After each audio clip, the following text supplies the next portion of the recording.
not seem to reboot correctly. There it is. Oops. Oh, Almost. There it is. oh, look at that. And so then do we have sound as well? So Director Graham, can you hear, Penny, thank you. Okay, so thank you for your patience. We acknowledge and respect the Indigenous peoples within whose traditional lands we are meeting. I will point out that there has been an update, kind of an amendment into your e-scribe. And what we have in front of us, or what you should have on your e-scribe, is 7-year averages for budgets under item 8.2.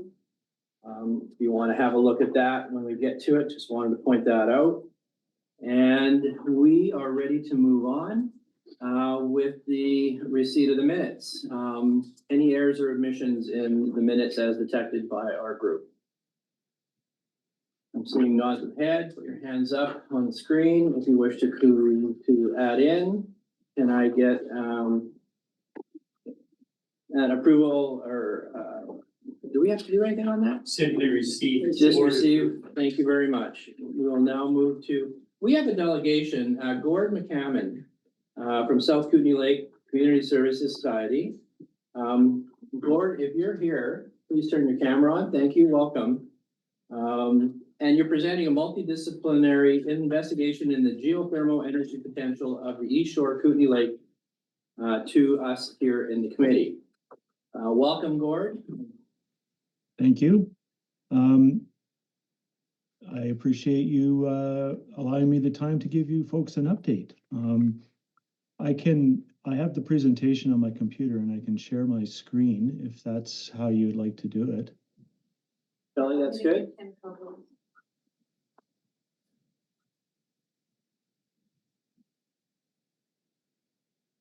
We are seeing it, Gord. Okay, very good.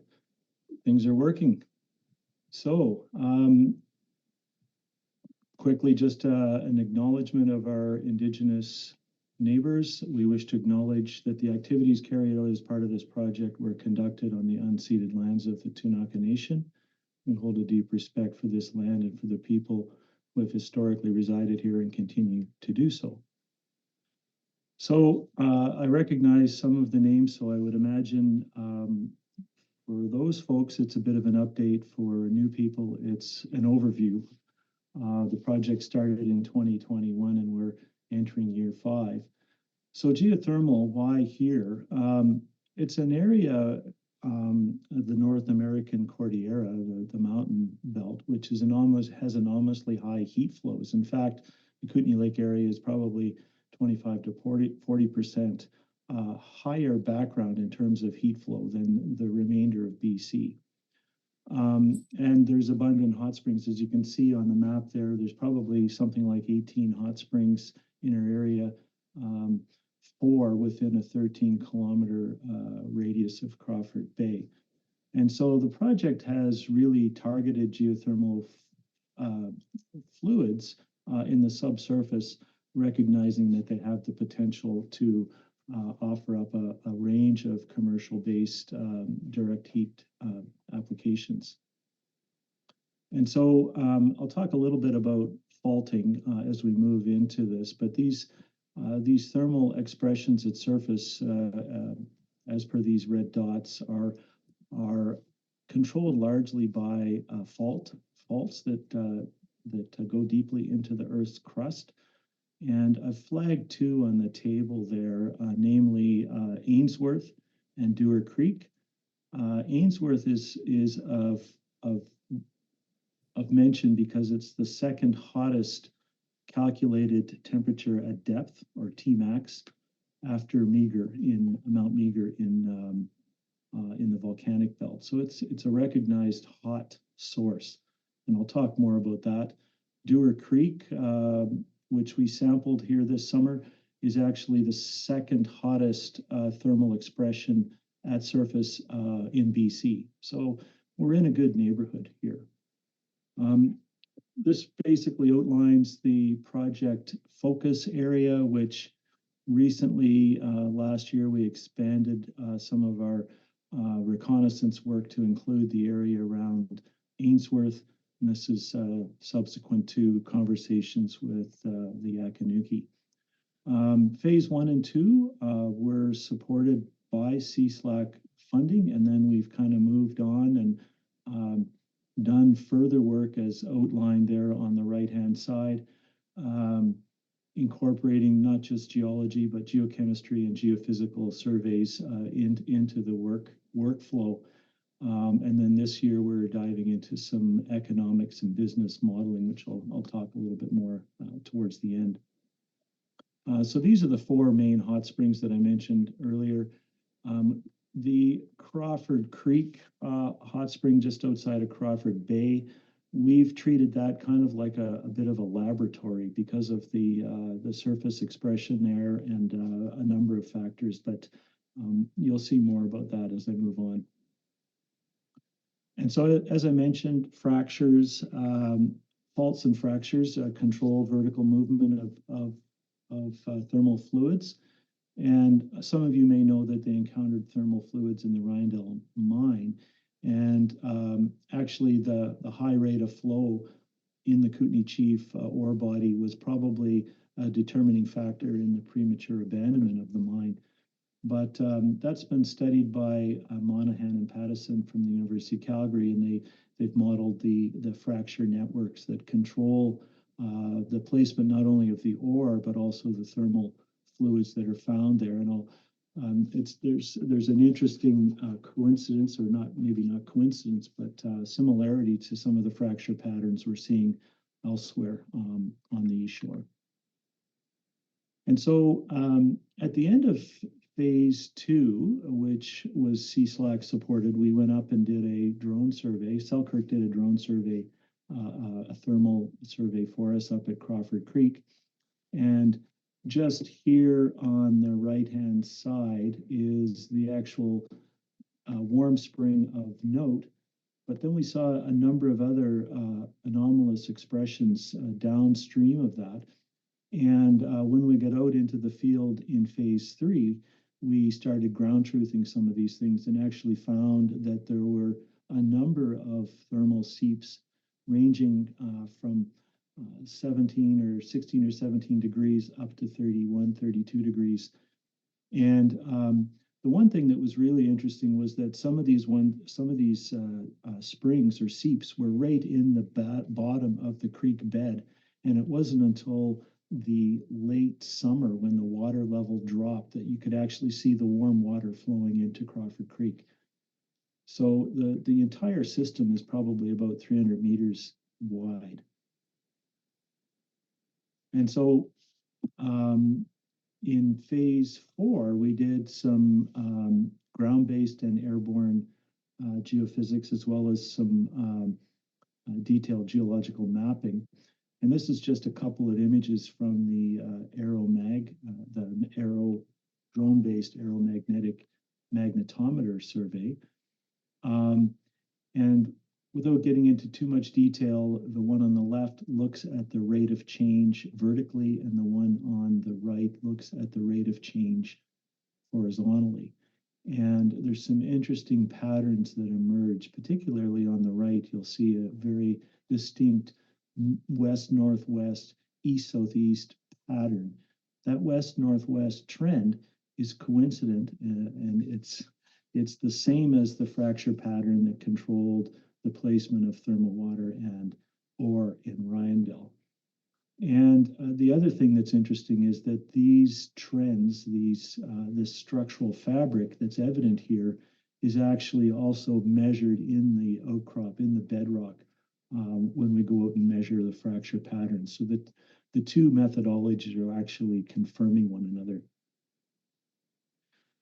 So we, late this year, in phase 4, we decided to do a magnetometer survey over Rindell, simply because we learned so much from that survey at Crawford Creek. We thought there was a lot we could learn at Rindell. And I didn't mention it earlier, but the thermal expression of the fluid in Rindell only occurred in the subsurface. There's no surface expression whatsoever. They didn't start to encounter thermal waters until they got down 100 meters, with the high rate of inflow actually occurring at 300 meters.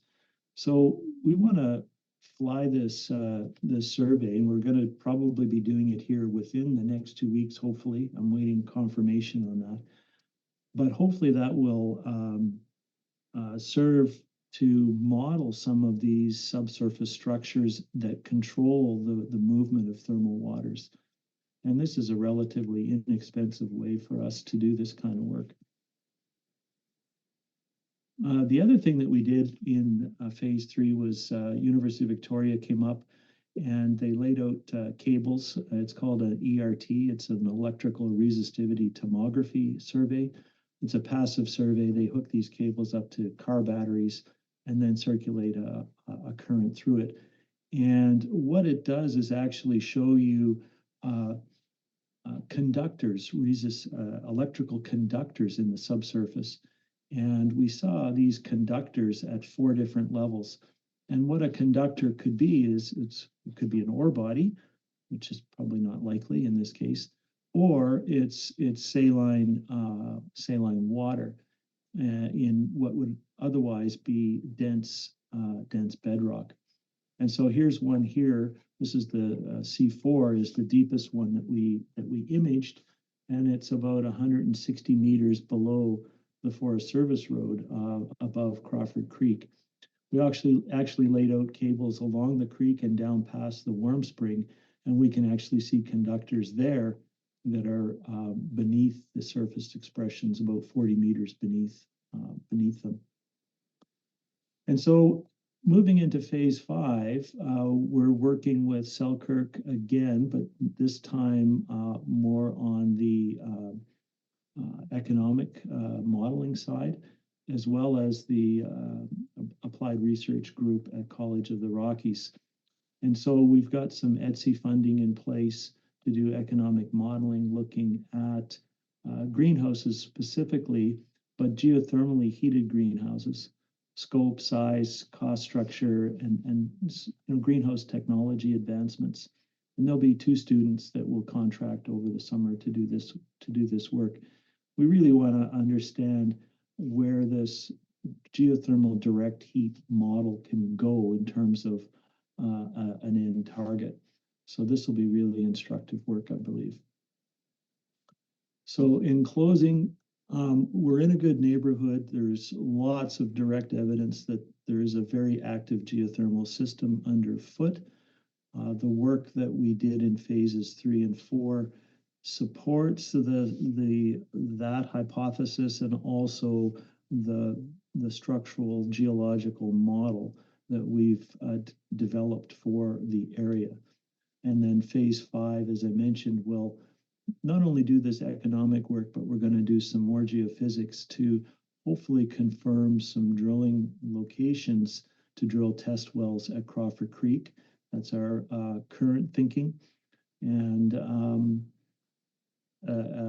really the ultimate goal here is to encounter geothermal fluids in that 40 to 80 degree range with substantial flow to support a commercial-based pilot project, which could happen within 2 years.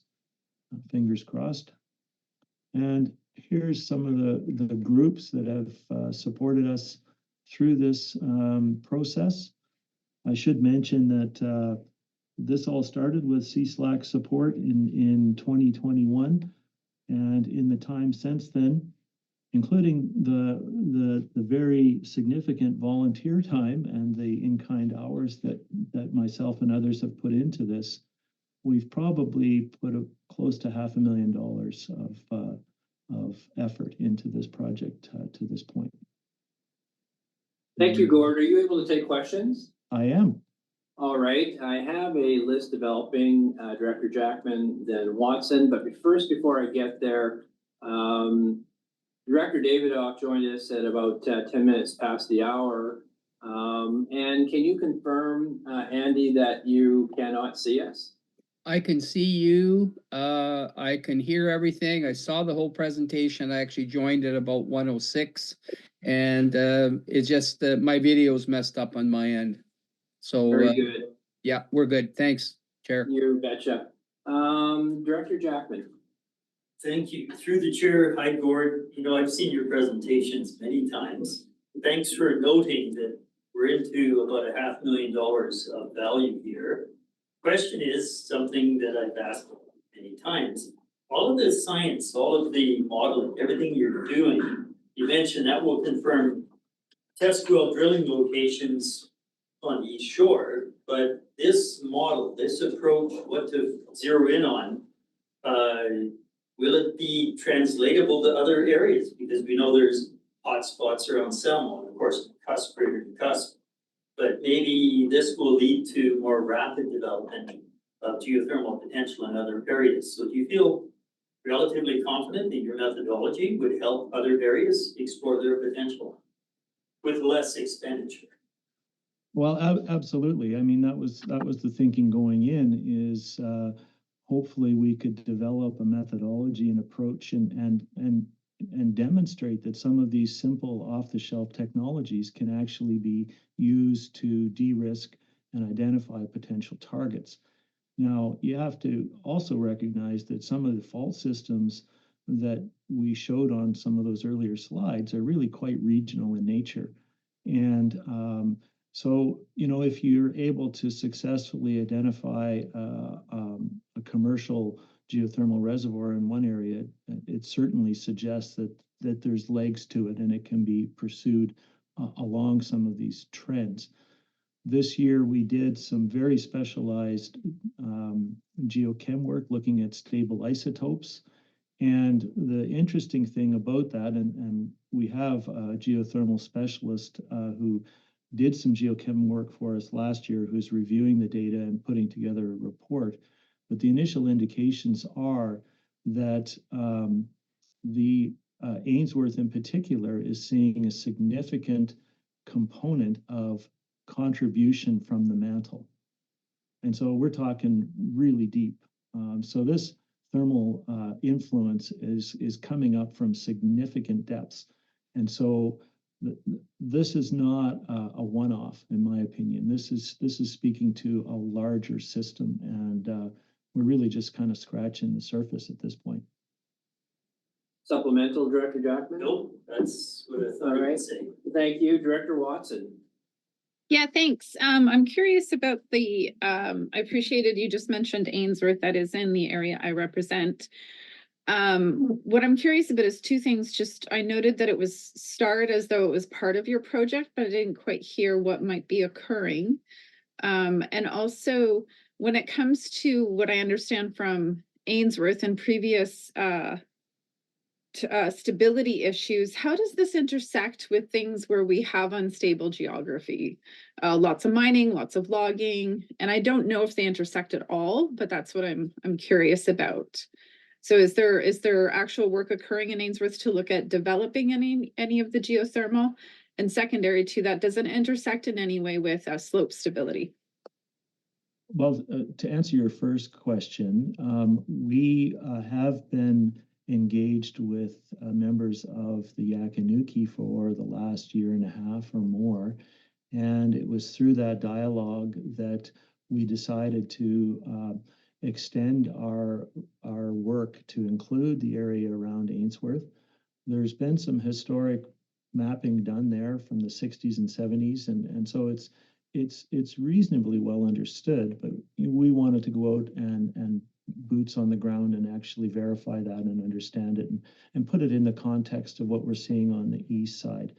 The geology is similar in some respects, but significantly different in others. You're talking about different age reservoirs and so on. But the structural model is similar.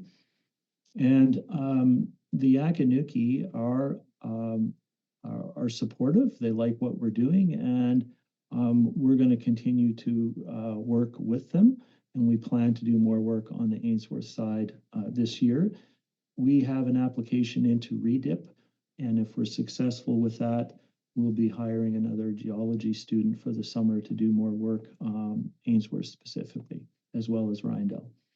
In terms of your question about stability, as you probably are aware, that that whole area is pockmarked with mine workings of note.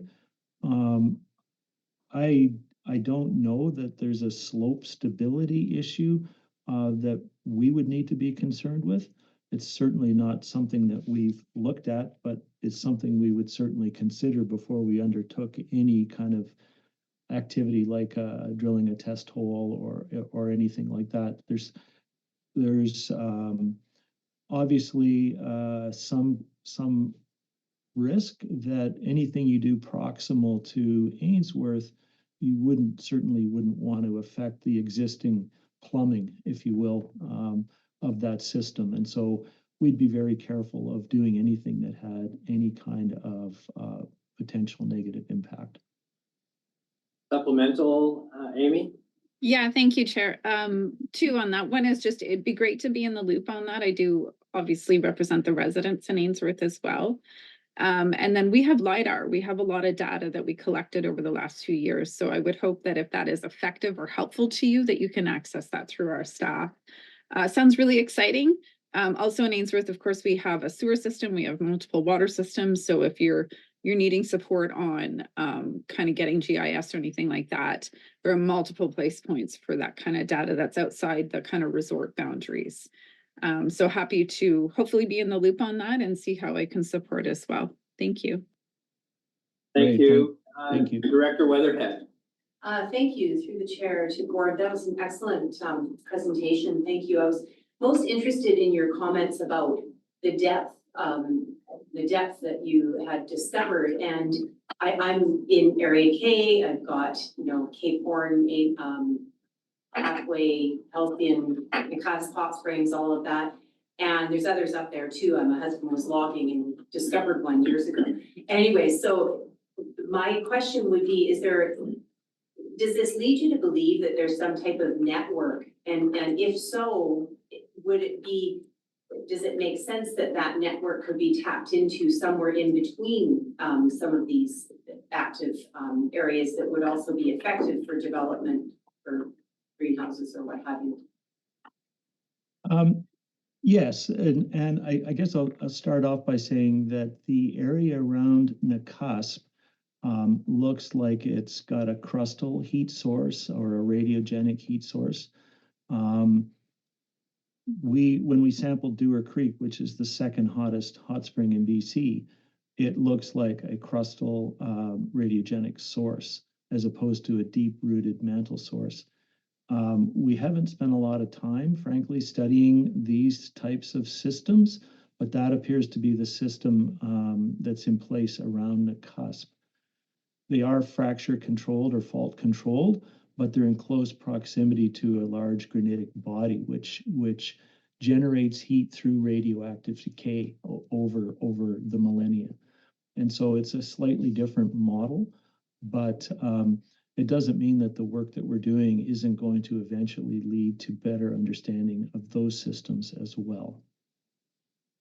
Well, thank you. Great. Supplemental? That's great. No, I appreciate that. All right. I'm looking around the room. I'm checking with chat. I'm seeing nothing further.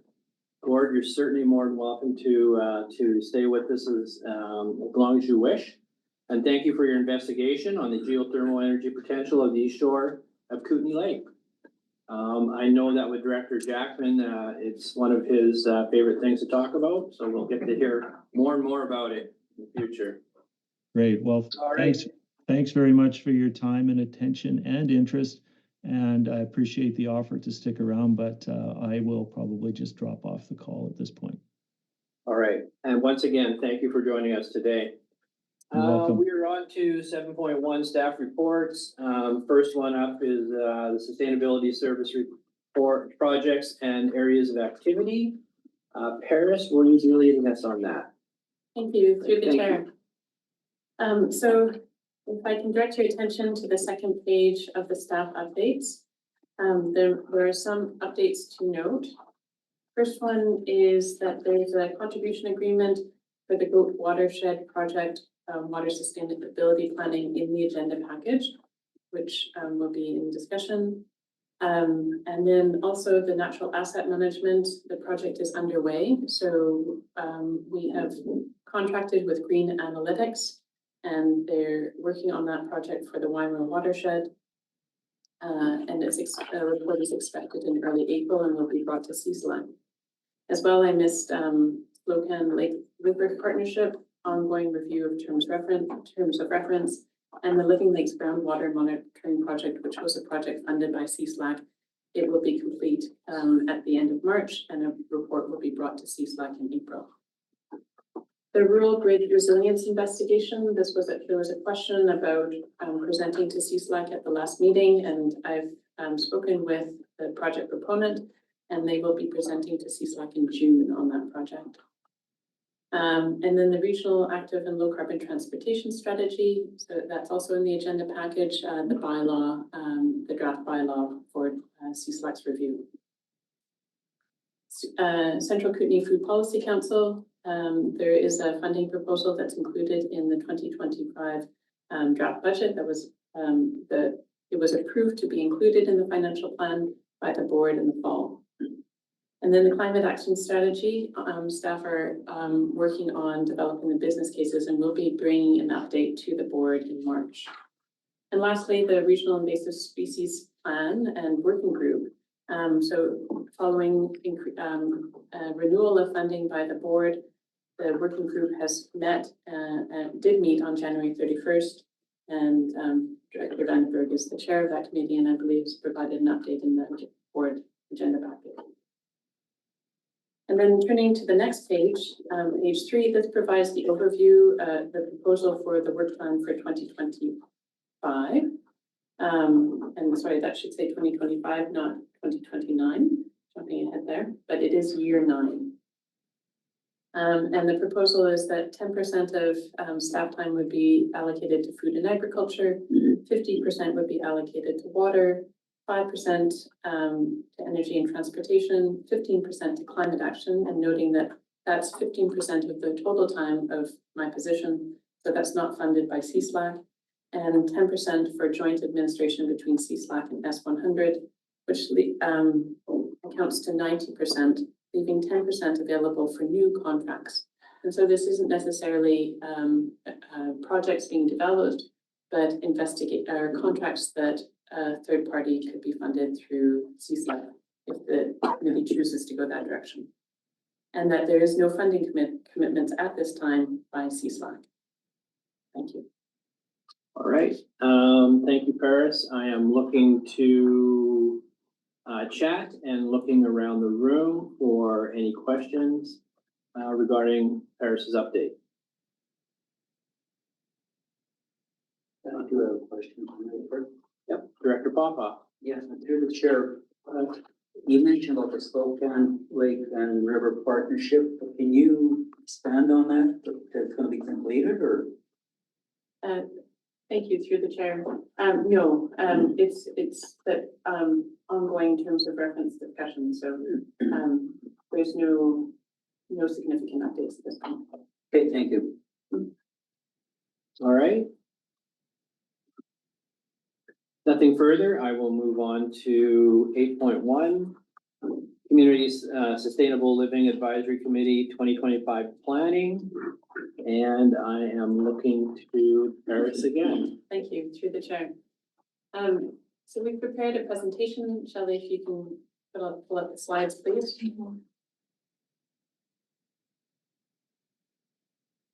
This item came up for discussion at our last meeting in January. And just to clarify, this is an opportunity for us to discuss both potential projects and also discuss whether or not CSLAC would like to include a project grant in the 2025 budget.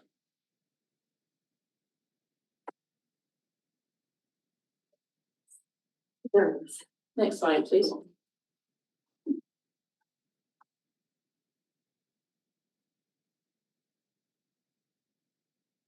Next slide, please.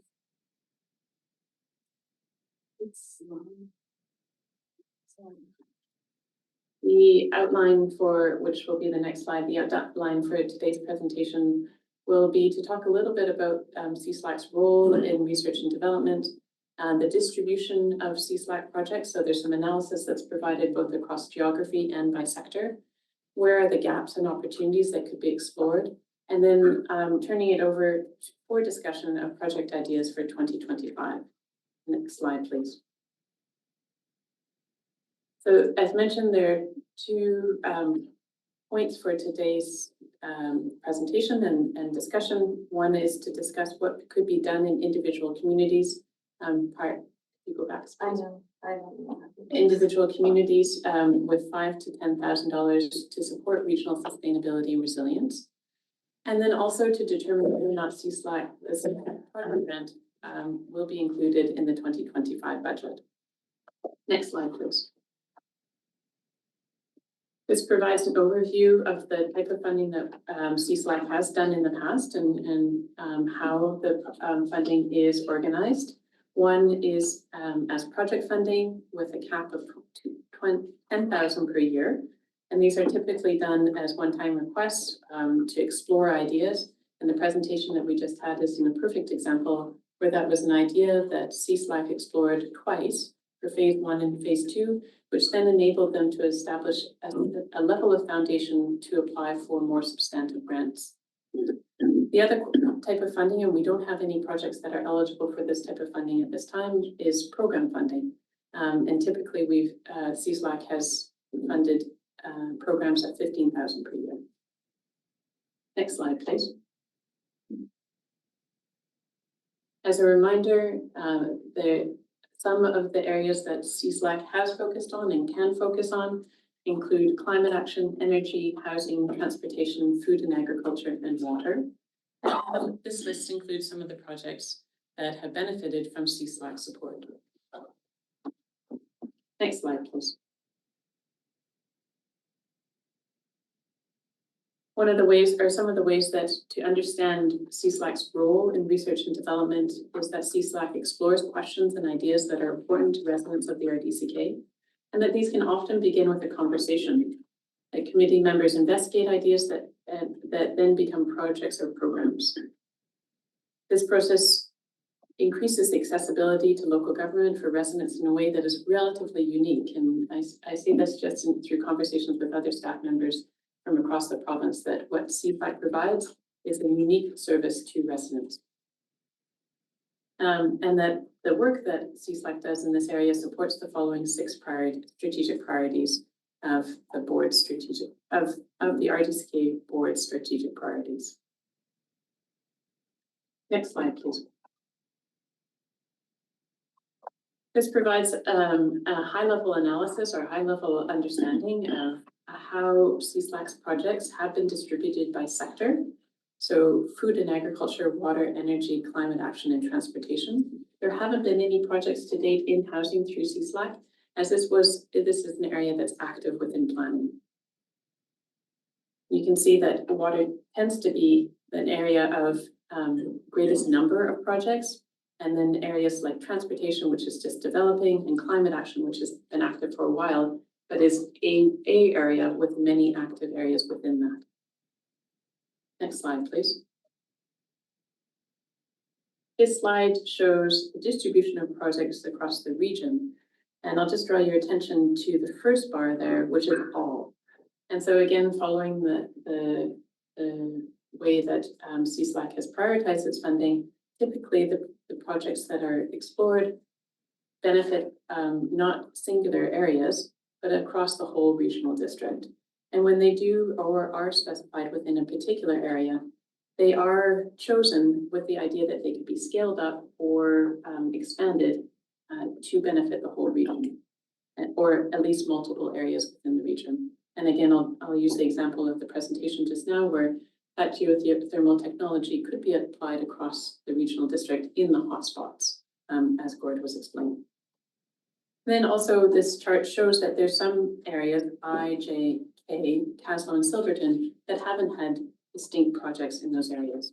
And so this presents a great opportunity to focus on those areas for potential opportunities. Next slide, please.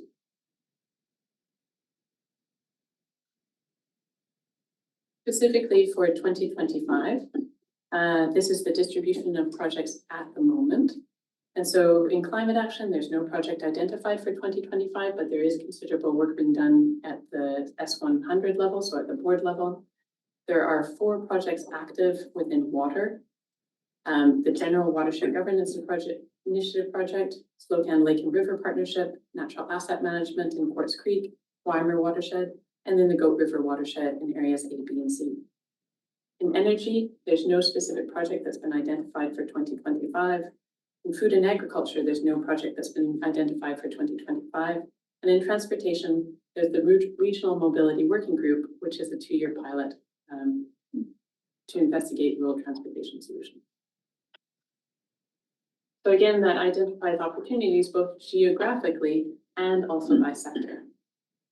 Next slide, please. Which opens up an opportunity for discussion. So within the 3 areas where there are no designated project ideas for 2025, these are some questions that could prompt conversation or consideration by area directors of what could be possibilities within your communities. Within food and agriculture, there may be a community group that needs support to expand its offerings, or there may be a project that focuses on advocacy, education, distribution, or emergency response that could build on the current initiatives offered through Kootenay Boundary Farm Advisors and the Central Kootenay Food Policy Council to expand and make it even our offerings even more rich. Water, is there a watershed at risk in your community that could benefit from the support of the Watershed Governance Initiative, or from potentially a pilot investigation in the same way that we've done with both Duck Creek, the Goat Watershed, which includes the Duck Creek and Arrow Creek systems, and also the Weimer Watershed.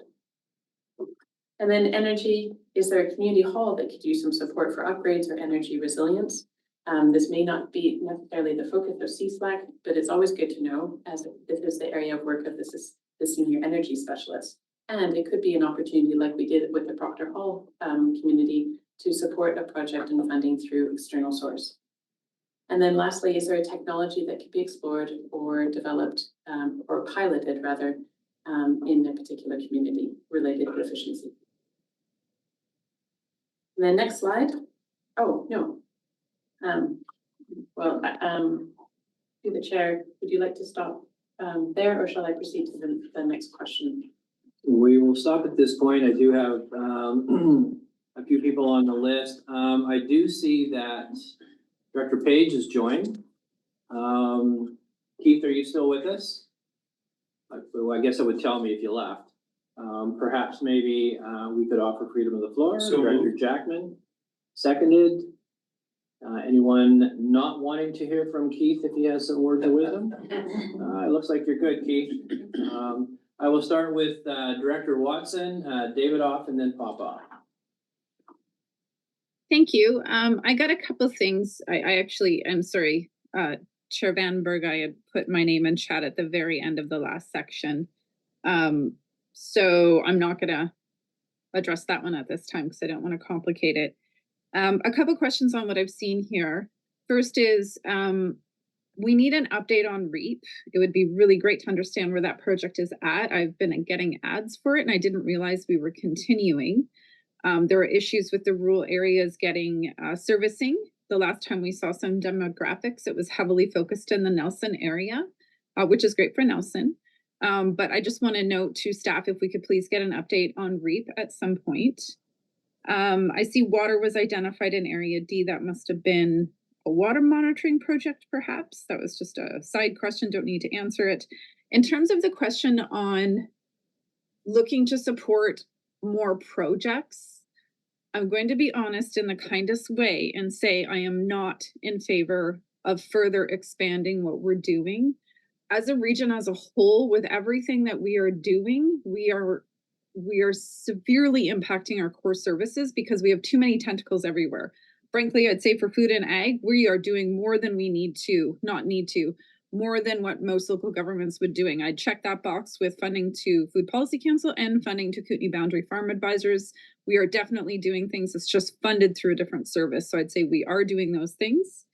And then I guess I would just say that the biggest concern for me is that the actual impacts on the ground, I'm having a harder time to get them addressed through what we currently have, while we also have a lot of things occurring. So the tangibility of what we're doing is getting more and more lost on our residents. So I don't support doing any grants for any projects this year. I don't support expanding anything CSLAC already has on its list. We need to get back to some of our core issues and really get those addressed. Land use planning, of course, mentioned it many times. The other one is that the Crown land management and the risks to our region are increasingly falling into these areas where it's not our area, and yet the public expects things. So I don't want to do more projects where we're assessing potential for support when the support we need is not getting addressed, and we need to find ways to address it. So a bit rambly, me and a committee, sorry about that. But that's my input. I will be voting against any further projects or grants in this service at this time. Thanks. Thank you for that. Does staff wish to respond? Thank you, through the chair. I'll just respond to the request for an update on REAP. And yes, there is an update coming. The staff at Nelson have gone through a significant staffing change and are also in the process of finalizing a large grant that they've received. And so they're just in the process of providing some of the metrics and some of the a level of reporting that would be very helpful to the board, and also the projected program strategy. So we anticipate that will come in April or May of this year. Supplemental, Director Watson? Thank you. That's good. All right, thank you. David off, Popoff, Jackman. Andy? Thanks, Kelly. Thanks, Chair.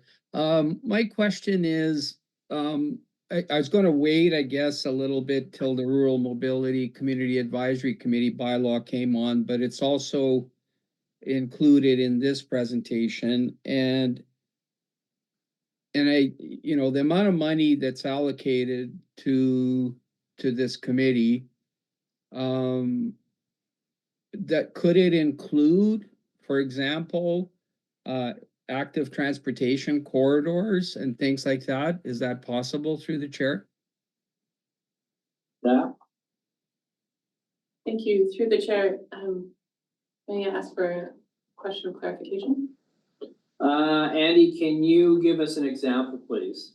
Sure. How about the Castlegar to Nelson active transportation corridor? Would that fall under this committee's work? Thank you. Through the chair. It would, yes, very much so, fall under the Rural Mobility Community Advisory Committee. And the group that was the key active member of developing that strategy, the coalition, is one of their members is a member of the working group.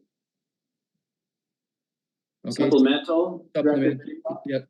Thank you, Chair. So the amount of money allocated for this work, I understand, is around $5,000, and please correct me, staff correct me if I'm wrong.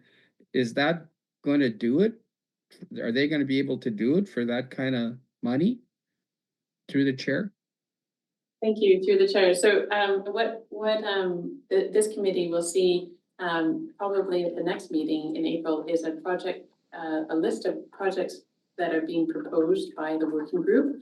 And so you will have at that time you will have time to see and approve the project plan as it's being proposed. The 5,000 that has been allocated by CSLAC from LGCAP funds goes to support climate action assistance time, Alex's time, and it's also matched by a grant that we received from the Age Friendly grant. So there's some additional time there. At this point, we're using that fund to its maximum, and we'll come back to the board or come back to the committee with an additional request if we run out of funding. But at this time, we're working with it, and it seems to be working adequately for staff time. Okay, thank you. Director Popoff. Yeah, thank you, Chair. I actually respect what Chair Watson has said, but I do have a project in mind. And I'm looking at the agenda. There's a final report on elk root conservation, regenerative educational community food gardens, final report, so that project has completed. There is about 11 or 12 acres of crown land in Crestova that could be patterned against that. That was basically a template for future food supply. So, and I believe Manager Sedan and Paris have been at this project on our way back from a slurp meeting. I took them for a tour, and it is prime objective to investigate, to see if there's an organization like the Young Agrarians or whatever would be able to take it up. And what I'm looking for is a possible $5,000 toward the exploration of looking at that crown land. Eventually, that crown land will be sold, and it's in the ALR. But there's an opportunity here for food and agriculture, not necessarily the regional district take it on, but to investigate if there is an organization that would be willing to take that project on. Response by staff. So you're aware of this already? It's on your list of opportunities that we will see in the future? Thank you, through the chair. No, we don't have any direction from CSLAC to pursue it beyond the high level exploration that we've done with Director Popoff. And so it would require direction from CSLAC to pursue it at a preliminary evaluation if there was interest by CSLAC. So then that'll lead me to my question. How do we see project ideas get delivered for CSLAC consideration? Can you outline the process for us? Because now I'm a little bit confused. Thank you, through the chair. Yeah, so an idea can come forward very much in the same way that Director Popoff brought it forward, that there's an opportunity that could be explored. And then CSLAC, if there's disagreement amongst CSLAC that this is an idea to explore, there's a two-step process. There's the first step of evaluation, which essentially just puts together some ideas of what's the frame or the scope of this project. And that's brought to CSLAC for evaluation to proceed with the second round of evaluation. And that at that time, then the budget is developed and a more substantive evaluation is completed. And that's brought back to CSLAC for approval. So yes, we can, it would be at the committee's discretion at this time or following this discussion to say, we would like to pursue A, B, or C, or whatever ideas are interested. So, oh, yes, Dan, go ahead, and Teresa, I got you. Thank you, good chair. Building on what Paris says, the purpose of today is for the committee to decide whether or not you want to allocate $25,000 within the 2025 budget. Once that decision's been made, then the applications open up, then that opportunity to bring projects forward to the committee happens. What happened in previous years is that we had applications coming in and annual budgets for NGOs being built on the fact that they may receive funding or with the assumption that they would receive funding from CSLAC, which put CSLAC in a difficult position, having that moral question of whether or not they would be funding these programs with these NGOs thinking they were going to get the money.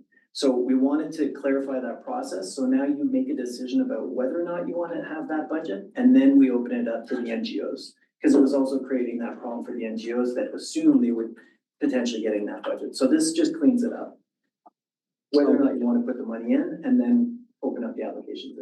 Okay, so supplemental, but we have a list here. I'd like to get through the list as well, but go ahead, Director Popoff. Yeah, through the chair, I'm not necessarily looking for money. I'm looking for some staff time to take a look if this project would be eligible.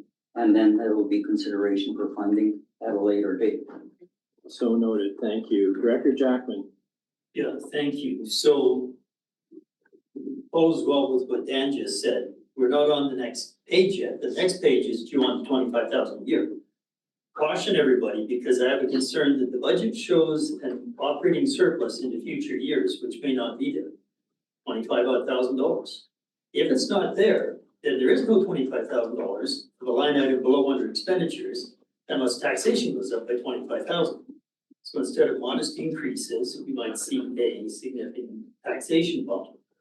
I can't tell because I don't have the worksheets, but I expect by Friday, we're gonna see an update to this sheet because the operating surplus should be zeroed out. We don't plan to hold extra money here and there in every budget. We plan to tax for what we need, spend it.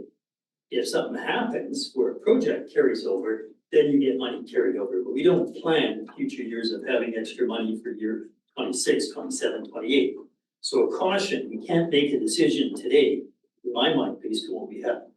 That said, to this sheet, following on what Chair Watson said, yeah, we are doing food and ag in the Creston Valley. It is a major part of the economy. So there's quite a bit going on in Service S107, S108, we're doing our, and I think Paris is aware of these things, our ag big workshop, maybe a couple of days. We're also working on other water initiatives, Director Vandenberg and myself, with the 300 some connections plus 110, working off Duck Creek. We're working on all these things locally, over and above the big projects, which we very much need to go through this service. So there's lots of other stuff going on. On things that I think are simple, that don't need a $10,000, $20,000, $25,000 injection. Ministry of Transportation and Transit now, MOT, never got back to us on some really simple stuff. I thought, change the speed limit at the east end of Creston so that cyclists out of area B off Canyon Lister cannot all of a sudden be hit with people posted 80 traveling 100 for like 1.6 kilometers. And the same on Highway 21. There were some really simple things that I thought were just a conversation, not a big investment with money, and getting the ministry to recognize we don't need a $50-60 million corridor around Creston. We need a couple of speed limit reductions through Yakanduki and then up to the bridge at the Goat. Simple things that people can cool their heels and let bicycles flow. That is something I hope we will have time within that 10%. That Paris or somebody can have those conversations, look back to the Ministry of Transportation and say, hey, just do this stuff. It won't cost you much money. Thank you. Response by staff. I'll speak to that $25,000 allocation in this prior year surplus. When we get to the budget, I just wanted to say thanks. All right, I have Graham and then Weatherhead. Go So ahead. thank you for the presentation, Paris, and through the chair, I would like to echo the sentiments of Director Watson and add that I am extremely concerned about the economic situation of the world in terms of these potential tariffs coming and the impact on the regional district, the businesses in the regional district, and the taxpayers in the regional district.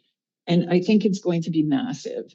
And we're working on it here at our company as well. And I just don't think people know how much stuff comes from the States. And if it's not coming from the States, it's coming through the States. And I think the impacts are going to be massive. So I think we, at this point in time, as regional district directors, have a fundamental responsibility to focus on our core services.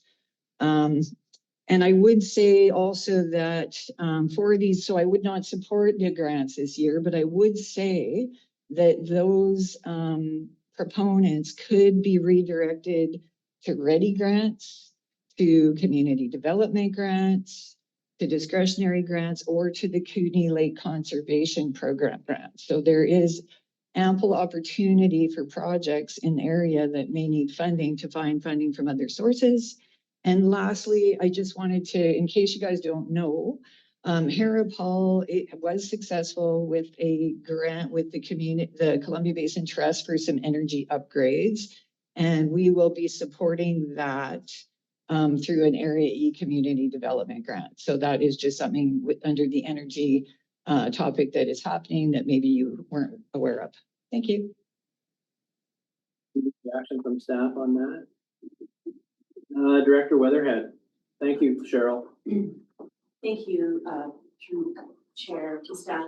I'm not, yeah, I also echo what Chair Watson, Director Watson has talked about, not necessarily looking for more, but just in how we can apply projects that are already underway, how they can be broadened in terms of just broadened toward, I guess, where more people understood these were projects that could really service other areas that currently aren't. They just sit here and then, unless, the area director, oh, wait a minute, I've got an idea, go to that garden in area H, and check out the regeneration. I really don't it feels really disconnected to me in terms of the tangibility of utilizing what we've done. And so that's what I would like to see. I see a lot of food and agriculture. I don't know how to get agriculture generated in my area of K unless people themselves decide they want to start gardening, So it's like, it's also cultural, in terms of we lost our farming culture with the flood. And so, and when I think of, like what Director Graham is talking about, we're really feeling this pinch even before it's occurred in terms of the US. And so I'm feeling like, whoa, let's just hold back. Let's see where we're at. And core services really matter to me. I don't have a lot of core services, but what I do have is super highly important to my area, and we rely on those.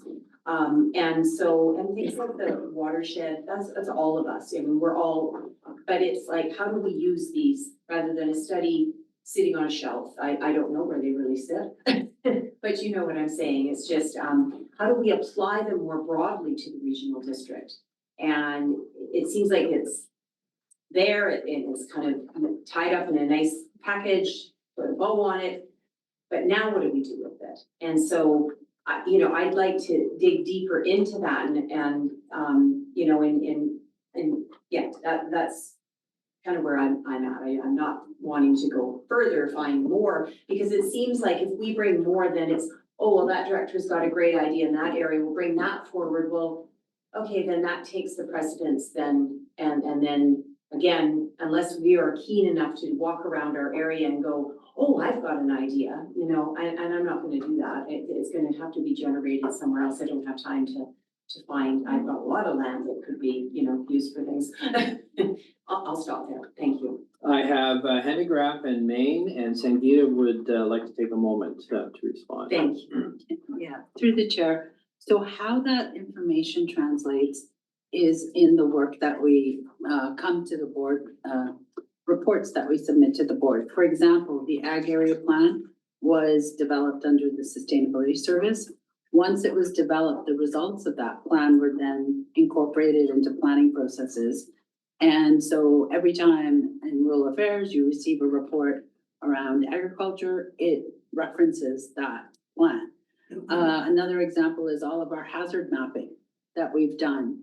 We're gonna, a sidebar on that, we're gonna do a workshop. I haven't yet talked to the manager of GIS, but I think she is very keen on doing a workshop to show you how we use this information, like the hazard mapping, to inform decisions around when you ask for a floodplain bylaw amendment or for geotech assessment for building permits and things like that. So those are two examples that align that work. Yeah. And I expect with the watershed governance work, that's going to be similar. It's right now focused in the Creston area and a few pockets here and there, like KLP and Spokane. But that First Nations Indigenous relationship building is also intended to, is part of those two projects. So staff still has the, did you have supplemental? Yeah, just a Okay. supplemental to please. that then. I think too, part of my focus is on the community level, obviously, as to be who I'm representing. And so, and when I think those are very tangible, and I absolutely see the value in them. I'm a huge fan of GIS holding that. I just think it's incredible, and I think I must have sat in on the workshop at some point as an alternate or something, because it's in here. And I think it's just the tangibility on that community level, where, oh, this applies here to, and we all get to see it and we all get to understand it. I was pleased to get a call from Alex, and the discussion that we had. And you know, I just, yeah, as we know, I sit here in an awkward position because of my predecessor and the choices that he made in this committee. And so, you know, I'm just been really keen to learn all that I can about CSLAC and to really apply it how I see fit to my own area, rather than it being on the ground necessarily in my own area. But I am trying to find, you know, little bits and pieces that I get the whole regional thing. That's great, wonderful, big fan of that. So, but it's, yeah, I'm just trying to look at it, just a little bit more on the ground and just what benefits I can see. And I'm seeing some, you know, I'm starting to, but I'm not sure how to make the connections and tangibly toward, and I obviously don't have, I need to have community involvement in things more too, which is lacking as well, so. Okay, thank you. Just a reminder, the staff is asking for a yay and nay on 25,000 on the budget. And I'm going to temper that a little bit with the new idea concept. And I like the idea of preliminary evaluations. I would like to, I'd rather see the new ideas get thrown in a theme level and opportunity, and then and go through a preliminary evaluations, regardless of whether we have the budget on it or not. I think that we shouldn't ignore that if a good ideas come to us, and they do at certain times. It's not always at budget time. They will flow in anytime, but to know that we have an opportunity to do a preliminary evaluation and then as a group have a look at it objectively that way, I think is a good path forward. Director Hennegraff. Oh, Dan, did you want to compliment? Comment? Through the chair, I did. That's what I wanted to do this compliment. Oh, You're doing great. I wanted to offer just a perspective to Director Weatherhead, because I think some projects, or not just Director Weatherhead, but through what you said creates the opportunity for it, that when we've got these projects that are much more focused in a specific area, it's true, some of them are, and we had a graph that represented that.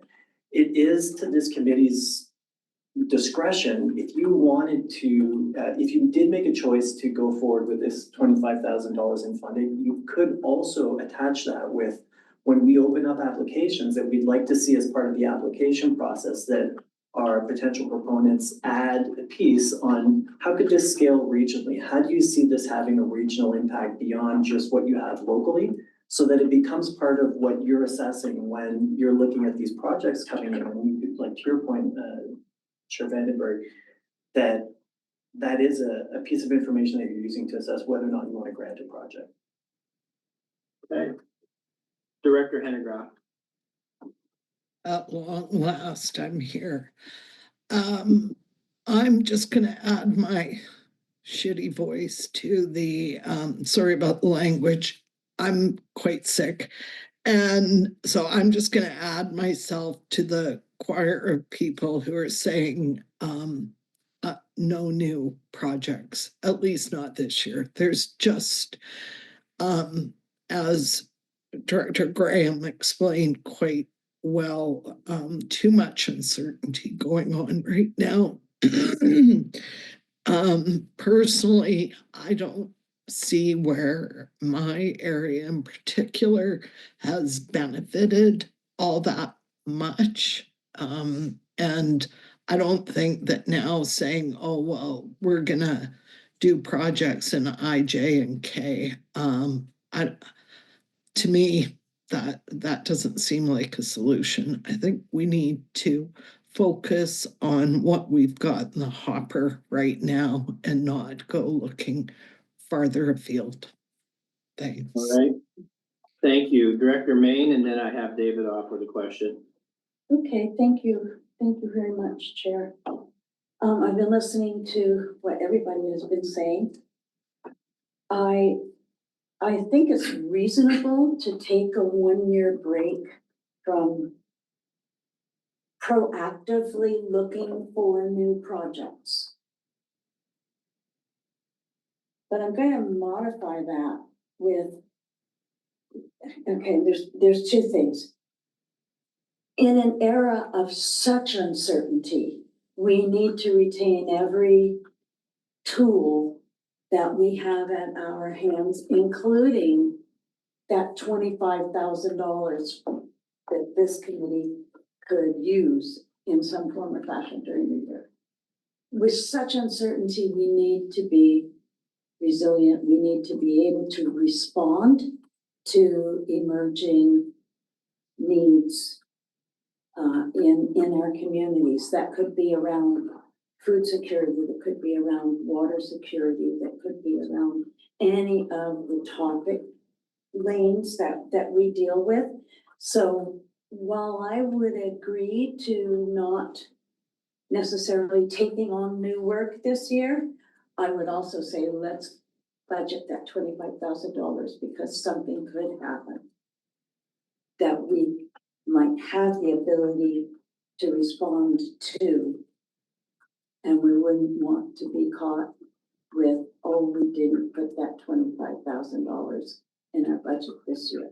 So saying, I think it's really important for us to focus this year, particularly on how do we engage with our communities so that they know that know what work we're doing and how it could make their lives better. How do the projects relate to each other? We need to have, there needs to be a story around that. There needs to be a narrative. How to make the learnings that we have accumulated more accessible and more applicable within our membership and within the broader region that we have responsibility for. So one thing that we might look for when we do start seeking new work or when new work presents itself, can you come out of it with a template that we can use to say to the next community that has the same need, here's how you go about it. It's proven. Here you go. Personalize it, make it unique to your community, but here's the guideline. So that's a lot. I think I said a lot. And I'll just leave it there. Thank you. I'll remind everybody that we have about 40 minutes left to our regular time. We do have a couple of items to go through. It's good to have this conversation moving around the table. But if there is a potential motion or a very good point of interest to share with us, let's just be mindful of the time. And so with that said, I have Walter Popoff and Director Hewitt. Yeah, and through the chair, I think you did mention, I'm not looking for any funding at all. I'm looking for the initial assessment, if there's a possibility. And if there is funding required for the project to go ahead, there's a possibility, I'm quite prepared to use community development funds. And it's more than likely won't even happen this year. Now, we're looking at food security. You realize what's happening, I hope the directors realize what's happening in the States, etc. We get most of our food from the States in the wintertime. And it would be prudent for us to take a look at greenhouses and whatever, where we have food security and we're not dependent on other countries for our food supply, like Mexico or the States over the wintertime. So I don't know what the process is for initial assessment. Do you need a motion through the chair to staff? For initial assessment of what I mentioned, the project of 11 acres in Crestova that could be utilized for greenhouses. I would be, I'll give that to staff, but I'm gonna be reluctant on that. I think that we need to, instead of approving that now, we need to allow these type of ideas to flow into staff for some sort of an assessment. You're free to do that. But I think that it's limiting if this committee has to approve every opportunity that comes our way, is my read on this. So Paris, go ahead. Yes, thank you through the chair. Yes, I would follow that there's been wonderful ideas that have been generated and we can provide a report back of all the ideas and provide some assessment and then the committee can make a decision at that time. Thank you. Thank you, Chair. I'm comfortable with that. David Off, did I miss you on a question? Yeah, Sorry about that. I didn't mean to, but I kind of did not mean to. yeah. No apology necessary. I'll get you back. We passed a motion about business case analyses being done before we take on anything new. We did that with the climate action piece. And so that is there, it's on the books. I think we should be looking at that for everything that we do to make sure that we're fiscally responsible to our and transparent to our ratepayers before we consider any new project for anything. And then staff should come back with a report after the business case analysis is completed for us to consider and then make decisions. So is staff committed to doing business case analyses before we look at anything new? Staff?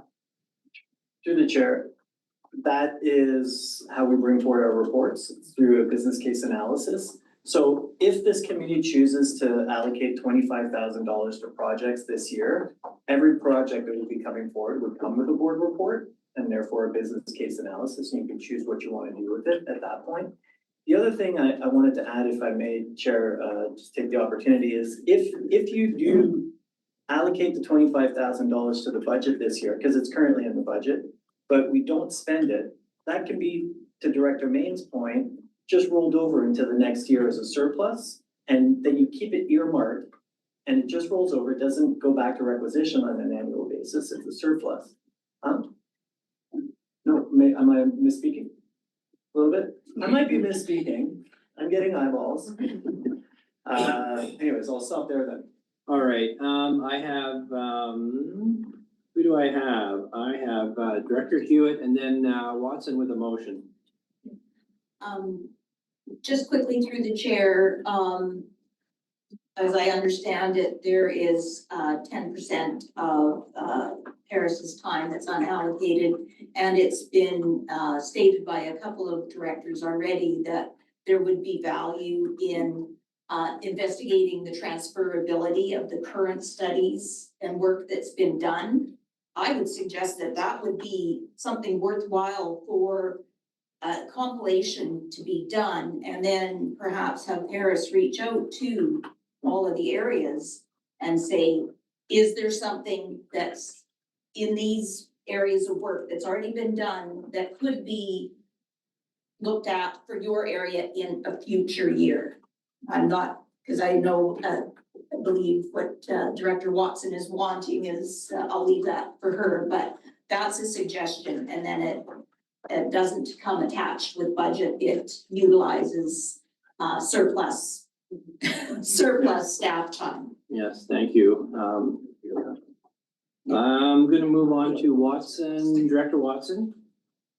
Yeah, thank you. I will propose a motion, but I wanted to make a couple comments to elicit the motion I'm going to propose. First of all, CSLAC is not the whole regional district, and that's one of the biggest problems with the service. The thing I was going to raise during the last section was that I've had 4 directors reach out to me indicating they would like to leave this service because they're having a very hard time finding the tangible benefit and the compounding discrepancy in terms of not all areas participating.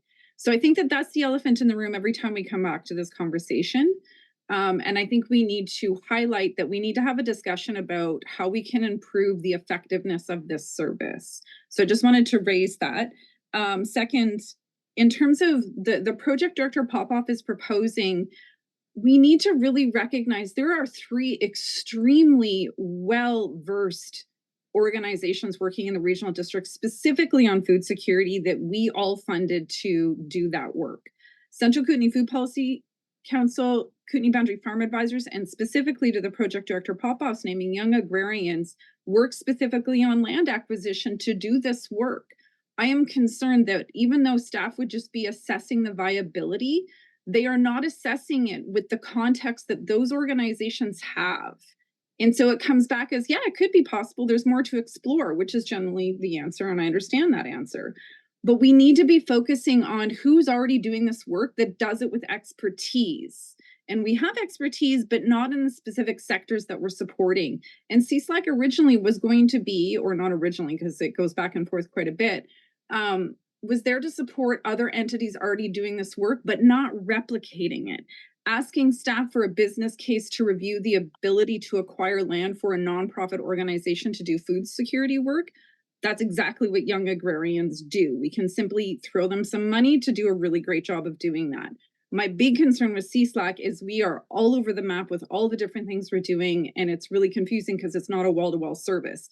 If we have an emergency in the regional district due to the reality of the world, that's not a CSLAC fund we're going to go to. That's a general admin fund we're going to go to because it's not going to just affect the CSLAC participants. So with that, I'd like to propose a motion that CSLAC does not include the 25,000 grant line item in our 2025 budget. Second. Seconded by, Director Hewitt. Open for discussion. Director Jackman. Thank you. It's premature almost until we see the updated budget, but there's no future prior year surplus, because I'll explain. 699,400, top and bottom expense and revenues and expense doesn't allow, there's no 30,652 to take to the next year. It doesn't exist. I also have concerns when I was gonna hold this till we talk about the budget. I'm fine with the recommendation, but we can't even talk about future year until we understand and see an updated budget where in fact there is no prior year surplus to carry forward. Also, in my estimation, we're taking up to $50,000 of previous prior year surplus. Some of it grant money that we said we'll take out of the acting clean water thing. Some of it other monies, I don't understand where, to cover our costs this year that are not grant-based project work.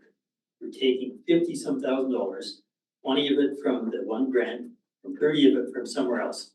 And we need to find where we'll have that money next year, and I don't see it in next year's budget. So I'm very concerned about that 30,000 prior year surplus, and that I think if we're gonna put $25,000 anywhere, it's 2 years away. Because I have real concerns that we haven't quite accounted for what we're spending this year and what we're gonna be short in next year. Okay. Support the motion as is. Sorry for the long No ramble, but worries. you're gonna get more of it when we get to the later item. No worries. You're speaking to the surplus. I'm looking around the room for anything further. I'm looking on the chat and Director Main. Yeah, I will oppose. I will vote opposed to the motion for the reasons that I previously stated. I think if you take money out of a budget, the money that we have regularly had in our budget, you take that out, it's gonna be hard to put it back in. Speaking to the situation of this not being, 100% of the regional district directors not participating, that's their choice.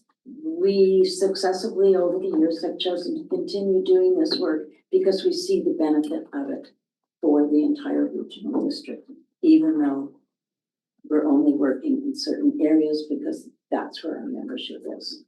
So I will vote against. Shelley, can you take the sharing down, please? And this way I can see everybody. I'm looking around the room. I'm not seeing anything. I am going to have, Shelley, do you understand what the recommendation is? Yes, I would like it to be read again, yes. And paraphrasing from Director Watson and seconded that that we not include the $25,000 top up. However, that should be worded for this budget year. Sure, line item 57010. 57010. Zero. Okay, nothing further. All opposed to not having the top up. I'm seeing 1, I'm seeing 2, I'm seeing online 3. Therefore, the motion is carried, 3 opposed. Okay, good discussion. Moving on to, I believe we're on 8.2 now. Shelley, can you put up the presentation? I will. Community Sustainability Living Advisory Committee Budget Review and Approval. And who will be leading that conversation? I am. Okay, Sangeeta, thank you.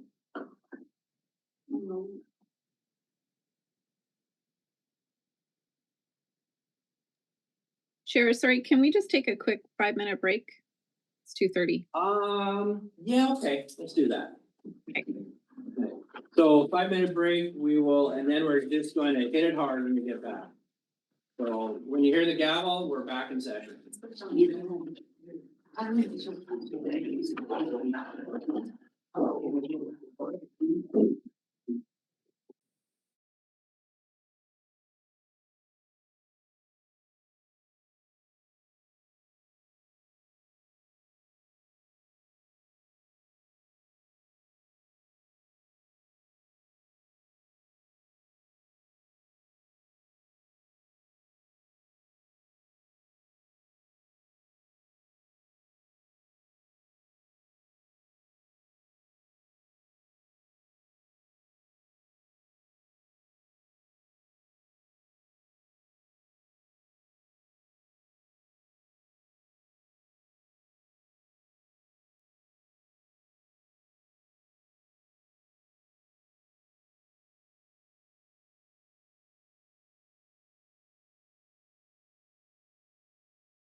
No. It's the chairs here.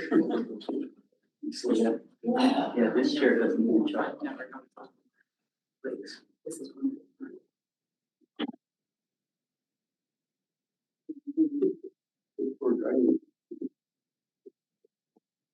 Sound check, Shelley. Please.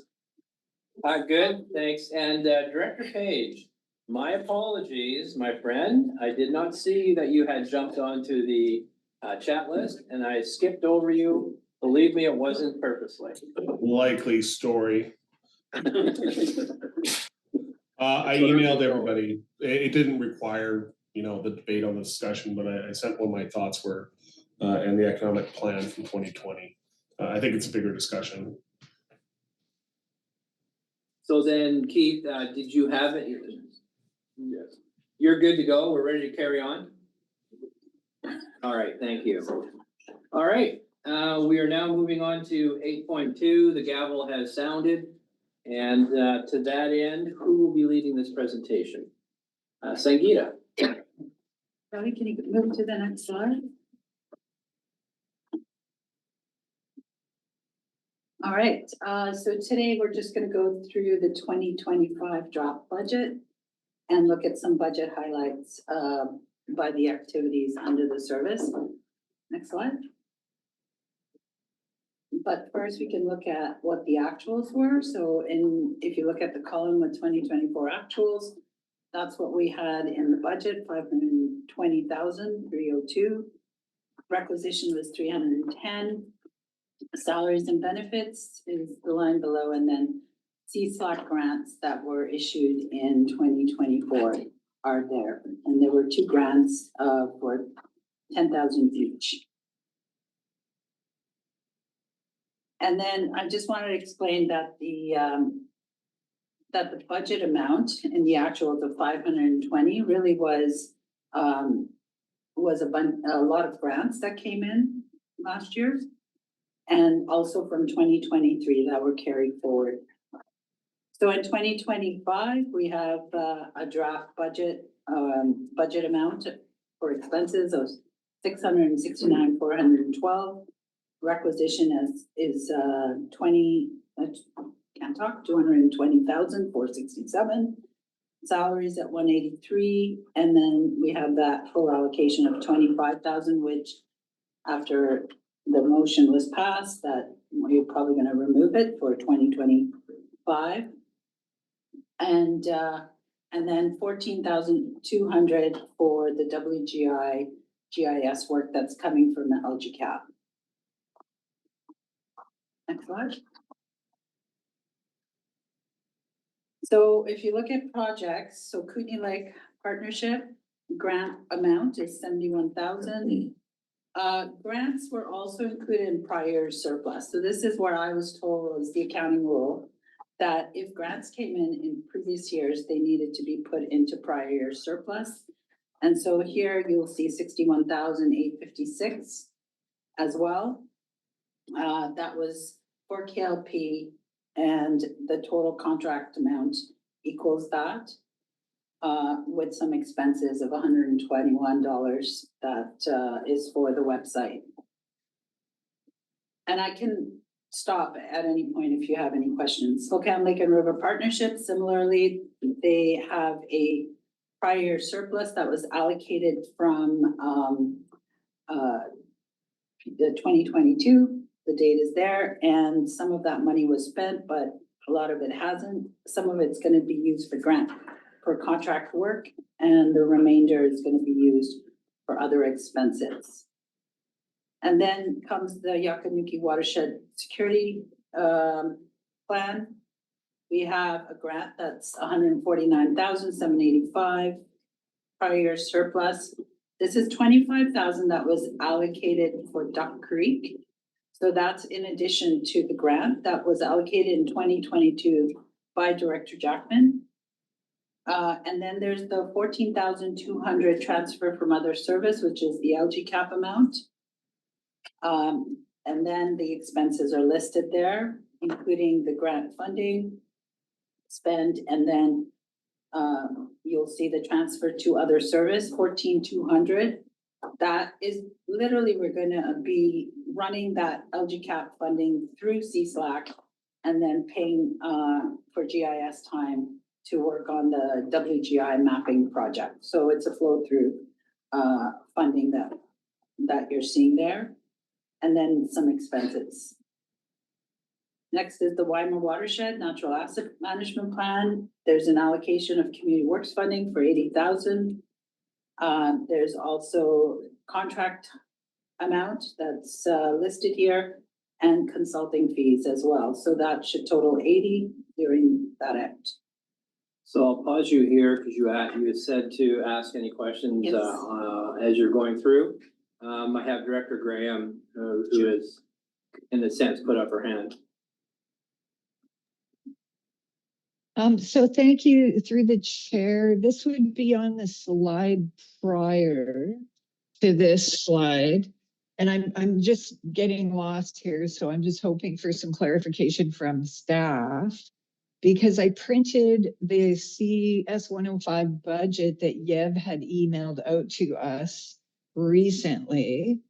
And I'm looking at the budget, the draft financial plan, and I'm seeing the 2024 budget was actually for 400,146, but the year to date is 520,302.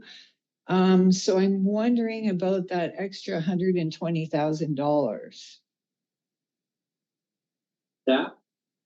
If I may, through the chair, Director Graham, if you're referring to the budget that was sent out, I think it was like 2 Fridays ago, there were changes that were made to the budget since then. And therefore there was an addendum that was sent of that budget. So I don't know if you're looking at which version you're looking at.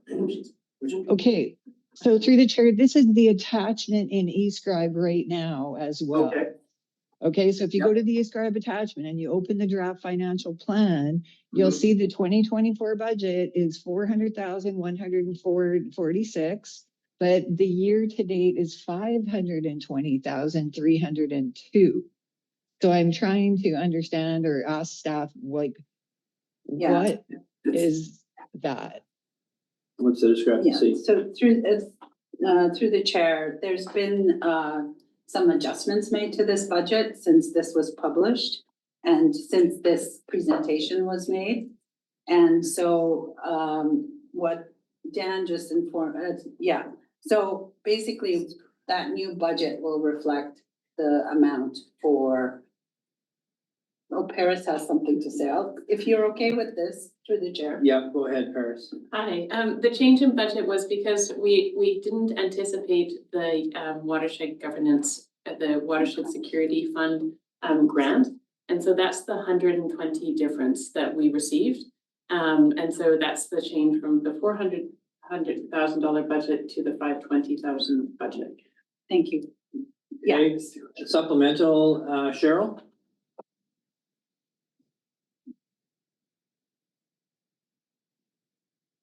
Are you able to follow that explanation through?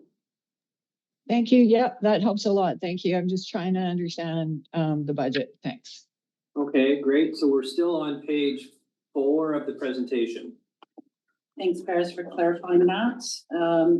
Next is Living Lakes Canada and the groundwater monitoring work. So that was one of those 25,000 out of the 25,000 a grant that was issued. And there's a prior surplus for that we're carrying forward. There's additional monies that we are owing that project. And there's 4,000 equaling that in contracted service. Then we have the general budget for community sustainability administration. There's a requisition of 220,467. Prior surplus is there as well.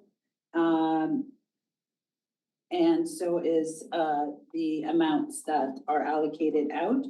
The 25,000, actually that's incorrect. It should actually be 25,000 for, oh, sorry, I'm looking at it wrongly. Sorry, there's administration costs for 1,000 and then 25,000 is the 2025 grant allocation of 25, which will be removed. And then transfer to other service, there's the total cost of general admin fees and IT fees, and then miscellaneous expenses, including salaries. And the salary and benefits amount is located there. The totals are also there. If there's any more questions, I'd be happy to answer those. Okay, any questions to the floor or chat? Director, your name again is Jackman, yes, and This will cover off one of my small clarifications. So the 5,000 office admin is an anomaly that we didn't have covered off in the grant.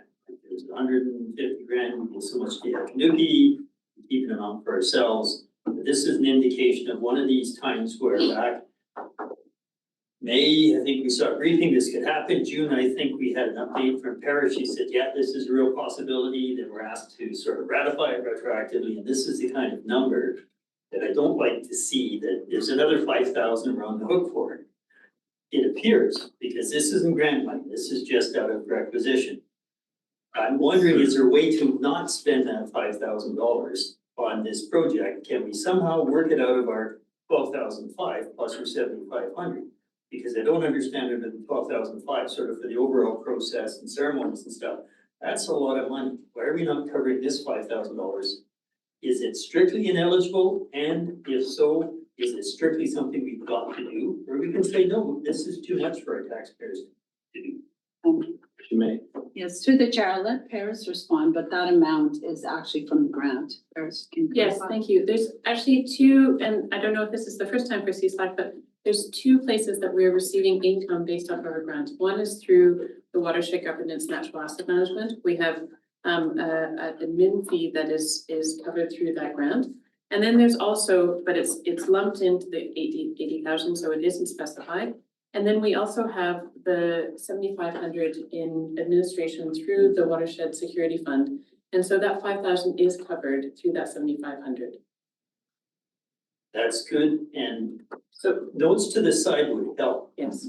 Because these are anomalies that aren't otherwise that obvious. And I was concerned, especially last meeting, that we had quite a lot of obligation that wasn't covered or not clearly earmarked out of our portion of the grant.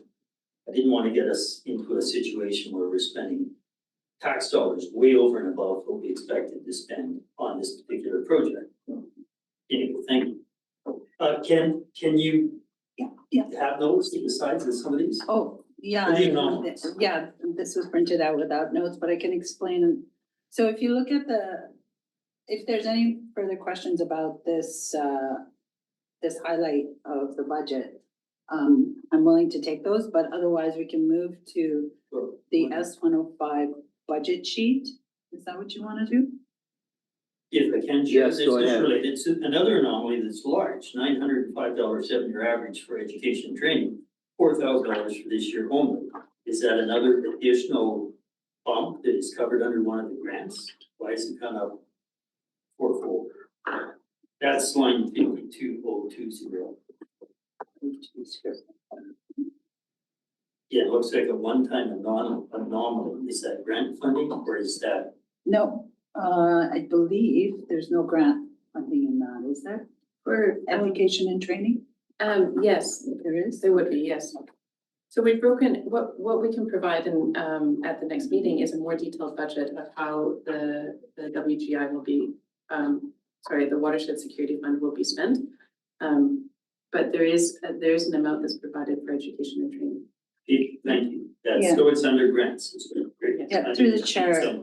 Yeah, I think that's also funding towards training, I think, with elected officials, isn't it, or is it just staff? We haven't specified that at this Okay. stage. Okay. It's the increase from 1,100 to, is that $6,000?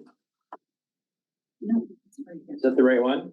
53,020, Gary? That's one of the anomalies. Oh, Yes, 52. Okay. 52,020.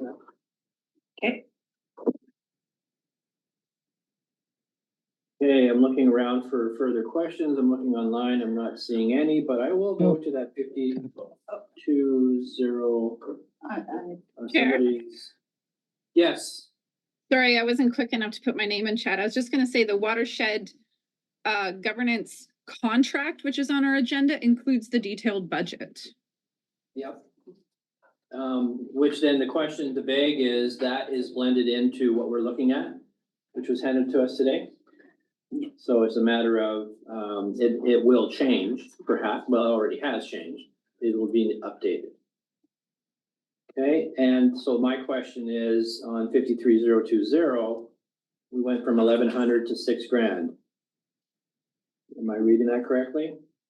Yes, through the chair. Again, that's amount that was allocated for the WGI project, and that's in the report. Okay. Yeah.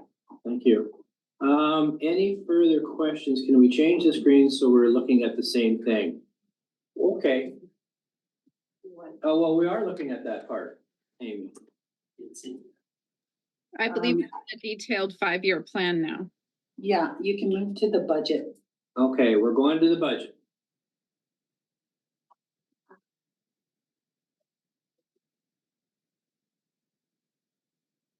Get there soon.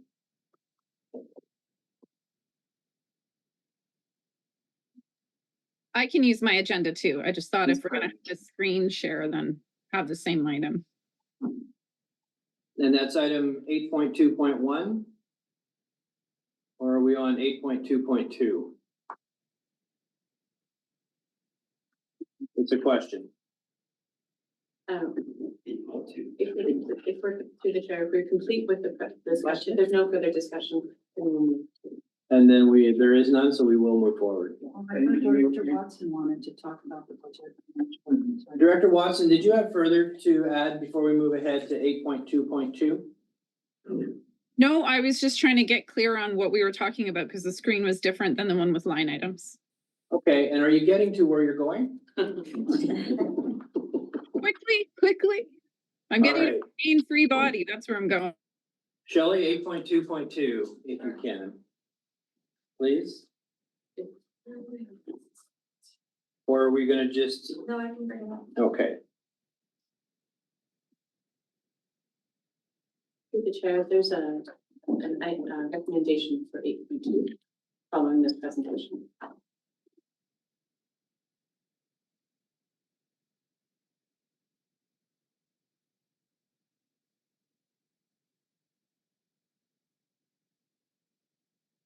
Okay, it is up. Who would like to, Director Jackman will lead us.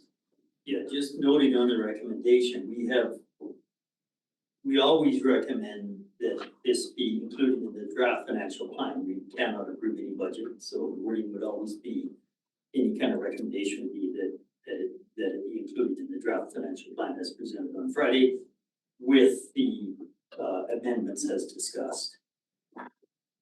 And I don't know if anybody's ready to jump to that. I'm happy with the explanations, what looks like money that was in this project, that project.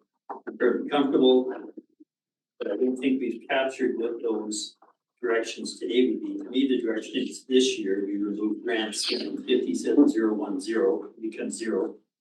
That would actually create a difference between the budget revenues and expenses of 25,000, which would then show up as the 2026 prior year surplus, which then could fund the 2026 grant line item for that year only. Everything after that would be zeroed out.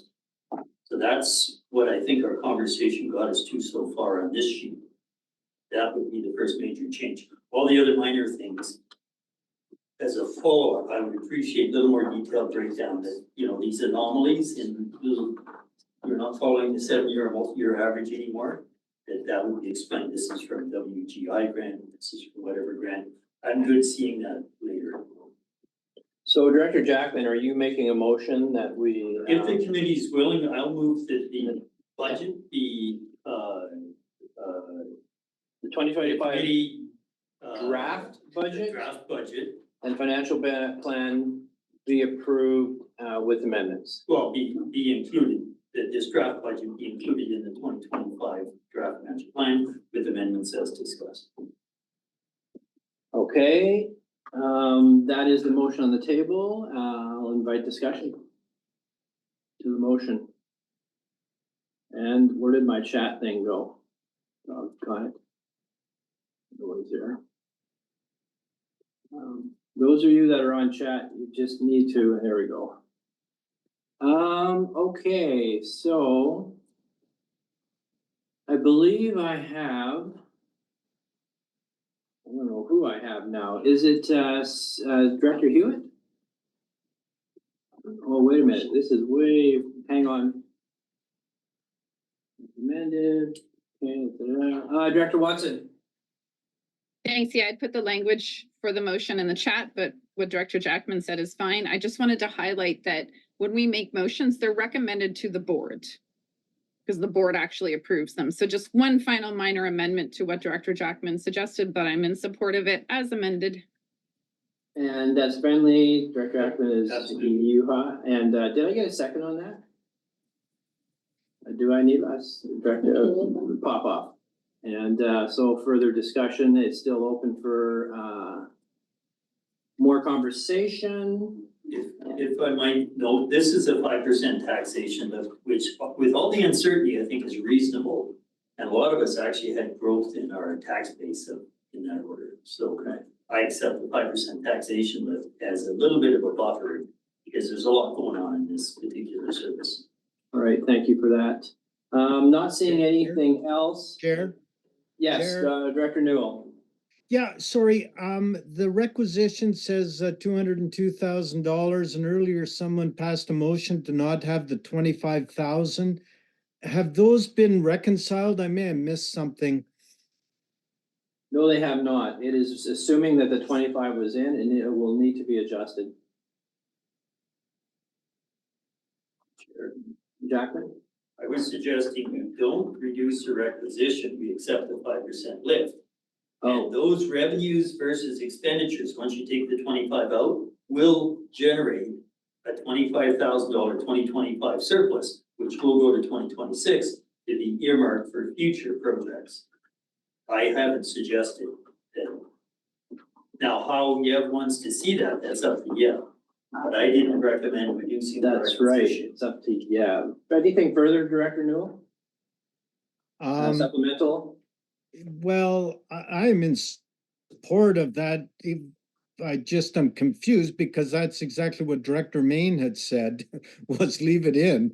So the requisition didn't go down and she was voting in opposition to something. So it's a little confusing, but it turns out I don't mind the way it is right now. I just want to ensure our wording is appropriate or non-contradictory. So Okay, I'll so leave it's it at clear. that. I don't want to go into it in more detail. I'll leave it to the experts. Right on, thanks, Tom, and I'm not one, but I do understand we had a motion not to increase or add the 25 grand in. I heard from Sangeeta, it was already assumed into what we were looking at. And so we would have to remove that, which then causes a concern that Director Jackman's pointing out. Am I correct?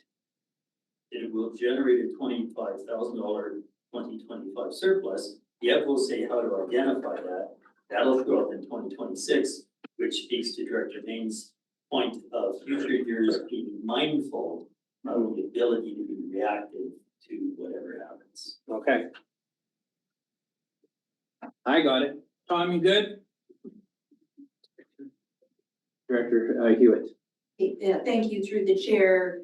If I may direct this question to Director Watson. Yes, you may. All right. Was that what you were intending, just to remove the $25,000 expense and leave it as in the requisition and as a surplus? Because I guess that wasn't my understanding, is that you wanted to reduce requisition by a similar amount. But I might be incorrect. Great. Shall I go ahead, Chair? Yes, please. The purpose of that motion was two reasons. Number one was staff capacity and how much we have going on, not interested in increasing further projects. Second was yes, to reduce requisition given everything we're managing and the cost of everything. So both of those things were my intention. I think what Director Jackman is raising is that because the current budget in front of us has a prior year surplus, clarifying where that's allocated and do we actually have a surplus is where that kind of falls until we see an updated budget with those changes, we don't really know where that 25,000 is landing. So I wasn't as concerned with requisition as an overall, because the prior surplus suggests we have it. Primarily, I don't want to see new projects. We need to rein in what we're doing across the whole RD, specifically this services. That's what we're discussing right now. Thank you, Ida. Yes, through the chair, I'll direct this question to Yeb, who's online now. Director Jackman has asked, actually, the committee has asked to remove the $25,000 grant in S-105. That's an expense at the bottom there, if you are looking at the budget, to remove it for 2025, but to then allocate it in 2026. I have been told that I can't take an expense that hasn't been allocated and make it a prior year surplus in the following year, or show it as a prior year surplus in the following year if it's not used in the year that it was allocated as an expense. So I think I framed that question somewhat accurately. Maybe Gary, you can. Yeah, do you have a response? Yeah, through the chair. So that $25,000, if you're not reducing requisition, but not paying out the grant, that can either be I believe a contribution to reserve or put to accumulated surplus. Yes. Sorry, I need to correct what that motion was trying to do. Yes. The only reason why I said it wasn't super reflective of requisition was because the budget itself is showing a prior year surplus that isn't actually a surplus. So knowing what our requisition is not super clear. I do not want to tax for that 25,000 in 2025, nor do I want to see an increase in projects in the work plan at this time. That was the intention of that motion. Which was passed. And 2026, we talk about in 2026. Or 2025. Okay, are we all clear as mud? Do we have a motion on the table? Did we pass with the amendments? Go ahead, Gary. We haven't voted, we're in discussion. I believe Chair Watson's motion was incomplete. If you say remove the 25,000 expense, and you don't say reduce requisition as part of the same motion, then it becomes a surplus. As you have just said, it automatically becomes a surplus. So the previous motion, I don't believe is complete. If that is the committee's wish, it is not compatible with what I'm suggesting. The previous motion would reduce taxation by in the order of 15% instead of increasing it by 10% or 5%. So not compatible. I think we need to maybe get a straw poll. Who wants to maintain, raise, or lower requisition, and then we craft the proper motion around that. Right, so pay close attention because your verbiage is going to be extremely important in this. And so then we're in a sense coming back and we're going to clarify that motion made earlier by Amy. And the intent was. You have two other speakers, Chair. If this is my supplemental, two other speakers on this. Okay. Graham, yeah, so let's do that first. Go ahead, Director Graham and Davidoff, and then we'll. Thank you. So through the chair, my understanding of the motion was that we were reducing taxation. And that's what I supported in that motion, and that's what I continue to support. I don't support increasing prior year surpluses. They don't get any interest. I don't think it can even be done, as Yeb was saying, and I don't think an accumulated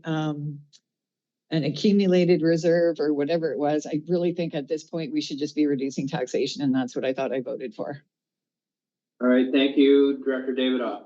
Yes, thank you, Chair. I also concur with what Director Graham said.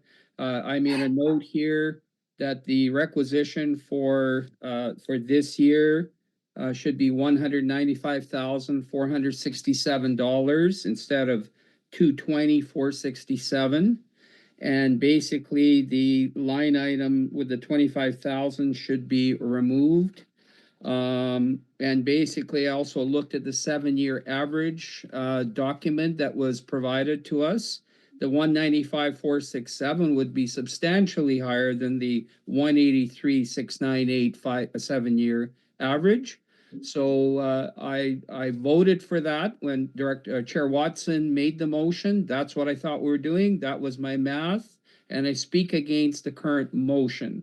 And I will be voting against the current motion, and hopefully we get some clarity on what we're doing here, because we can't be talking about mythical surpluses in future years. This is a requisition reduction of $25,000, and that's what I'll be voting for and nothing else. Thank you, Chair. Thank you. Yeah, do you, can you summarize our quandary, please?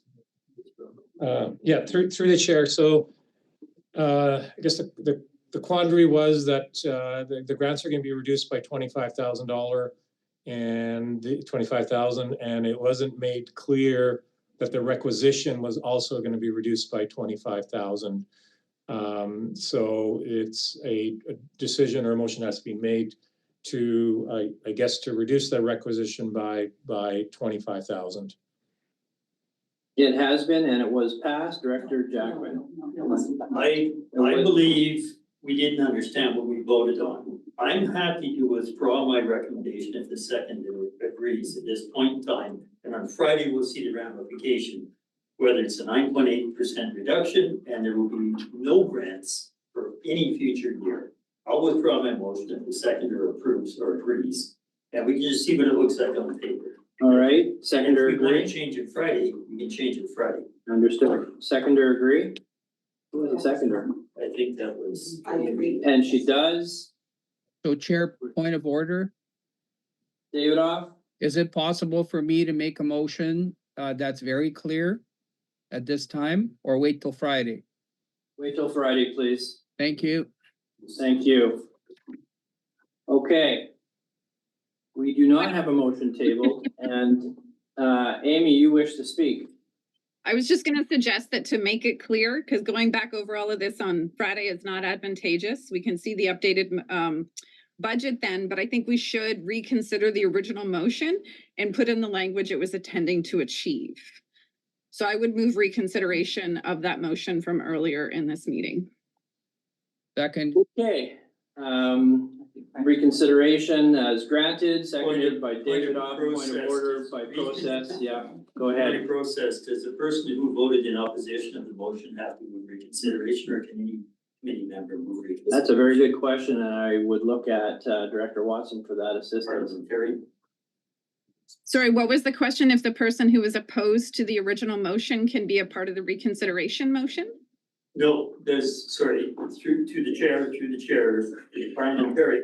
Does reconsideration have to be moved by a person who opposed the motion? Approved the motion? Thought that mattered. Who moves it? Dan wants to get in on this. Go Through ahead. the chair, in Robert's rules, Yeah. it's someone who voted on the prevailing side that can make the motion. Thank you. Okay, Great, and we have that taken care of. So we're back to where we were. Which is, I have no idea. That Amy can make the motion. Amy can make that clarifying motion. If Shelley can put in chat what the motion was, then I can move it as amended with the correct language. Chair, we need to vote on For reconsideration. 8.1, I don't have the resolution that was captured. The motion, Chair, point of order. I'll come over here. Just hang on, Davidoff. You're right, David. I'll make sure we do that before I move a motion. Yeah. Thanks.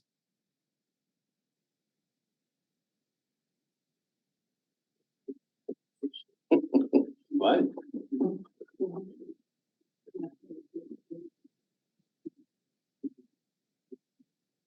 We're just waiting for Shelley to type up that the intended motion. But before we can do Chair? that, yes. Can I suggest that Director Davidoff, I think, is correct in that we have to vote on agreeing to the reconsideration Yes, before you we may suggest entertain that. the new resolution, the amended resolution? Yes, you may suggest that. And to that, I was gonna say, Davidoff, are you in a position to pull back forward that previous motion, whatever we call it? No, Director Watson did that, we just have to vote on it. Oh, yes, indeed. Okay, Director Watson did that. Yeah, So that was we're all my, clear what that we're was doing my right point now? of order, Chair, that we need to vote on a reconsideration motion. That's what I was trying to point out. Great, thank you. We're gonna vote on the reconsidered motion. All opposed? I am seeing none. We will move forward. Okay, so Shelley, what is the motion that we have available to consider? Back May 1. Yeah, Yes. put the 25,000 in there. It was just basically that CSLAC does not include the 25,000, like, that's it. Grants, like, that's all I. In the 2025 budget. Line 5701. Okay, so I'm just gonna go into chat for a moment. That'd be recommended to the board that the 25,000 in grant for CSLAC S105 be removed from the draft 2025 to 2029 financial plan, and that the requisition be reduced to reflect the removal of the grants. How does that sound? Are you proposing that 25,000 be removed for all subsequent years? I'm not, but But it you is. said 2025 Draft to 25 to 2029. 20, I think, the intent was for 2025, is that correct, Amy? I'm looking is, at your but- chat. Yes, I'm sorry. It is for 2025, but the plan is a 5-year plan. So you always reflect the years that the plan is identified as, but I would just go to Yev. Essentially, what we're trying to do is ensure that we're reflecting the reduction in requisition with this removal. So we don't have to include the 2025 to 2029. We can just say from draft 2025 financial plan, if that's clear. But I want to make That sure makes Yev is getting what he needs. That makes it clearer. I know. Yeah, Yeah, through the chair, that $25,000 grant is in every year, so if we just want to change 2025, we would have to change the wording to reflect that. Otherwise, it could be read as all 5 years in the plan. very well. So noted, Shelley? Yeah. It's in the remove chat. 29. Okay, so do you want me to read the motion again? I'll do it just because it's fun. That be recommended to the board that the 25,000 in grants for CSLAC S105 be removed from the draft 2025 financial plan, and that the requisition be reduced to reflect the removal of the grants. That is the motion. And I guess I don't know, Popoff, do I need a seconder on that? And I do, Popoff is my seconder. And I think we've talked this thing to death. So those who do not support the motion. Seeing one, I'm seeing two, three. I'm seeing three, the motion is supported. All right, where are we now? So Chair, for point of clarity, so is the requisition amount then going to be 195,467? Question to the CFO through the chair. Dan is saying yes. Yev is saying he's nodding yes. Yeah, through the Thank you. chair, yes. Okay, so now we're back to 8.2 that we'll have a motion that the 2025 draft budget and financial plan be included with amendments to the board. Something of that nature. I can't make that. I guess I could, but I'm not. And I'll second it. All right, I just made that motion. Shelley, you with me? Not at all, sorry. I just better correctly on this. Okay, so we are on the recommendation on 8.2 that the Community Sustainable Living Advisory Committee 2025 draft budget and financial plan be included with amendments to the board. And it was seconded by Leah. Are we all good? Further discussion? Jackman, please go ahead. Thank you. So this is fine. We'll do what we're gonna do this year. I believe we're gonna see in 2026 after the non-existent future prior year surplus is gone, and we reduce requisition down to 195, then in 2026, we will see a $50,000 bump in order to maintain staff and core function without any large grant work. We'll see a $50,000 jump next year, just so we know we're digging a little bit of a hole. I would have rather seen the corrections to prior year surpluses prior to going this far down the path of a cut, so we can understand what next year looks like. But that's next year. We'll all still be here. Thank you. Yep, we'll all be smiling too. Anyone else? I'm calling the question. All opposed to the motion? Sorry, can you, I don't know what motion you moved. Can you please read it? I will read it for a third time because I like doing that. That the Community Sustainable Living Advisory Committee 2025 draft budget and financial plans be included with amendments to the board. Yeah, so it should be as it was written in chat, that it be recommended to the board, the draft CSLAC 2025 budget as amended be approved. Well, oh, you got a different one there. Oh, look at that. You gotta stop doing that. I'm just trying to All make right. sure we get the language right because we end up having to change the motions on board day. Understood. So Shelley, on chat, the second, Director Watson, that the Community Sustainable Living Advisory Committee 2025 budget and No, financial. that's the right one. It's higher. Oh, boy. Sorry, it won't cut and copy what I was trying to do. That's what was in the. Can you please read it out slowly? Thank you for Yeah. us. That it be recommended to the board. That's the main part. Any motion we have, that it be recommended to the board. And then the actual motion is the draft Community Sustainability Living Advisory Committee 2025 budget as amended be approved.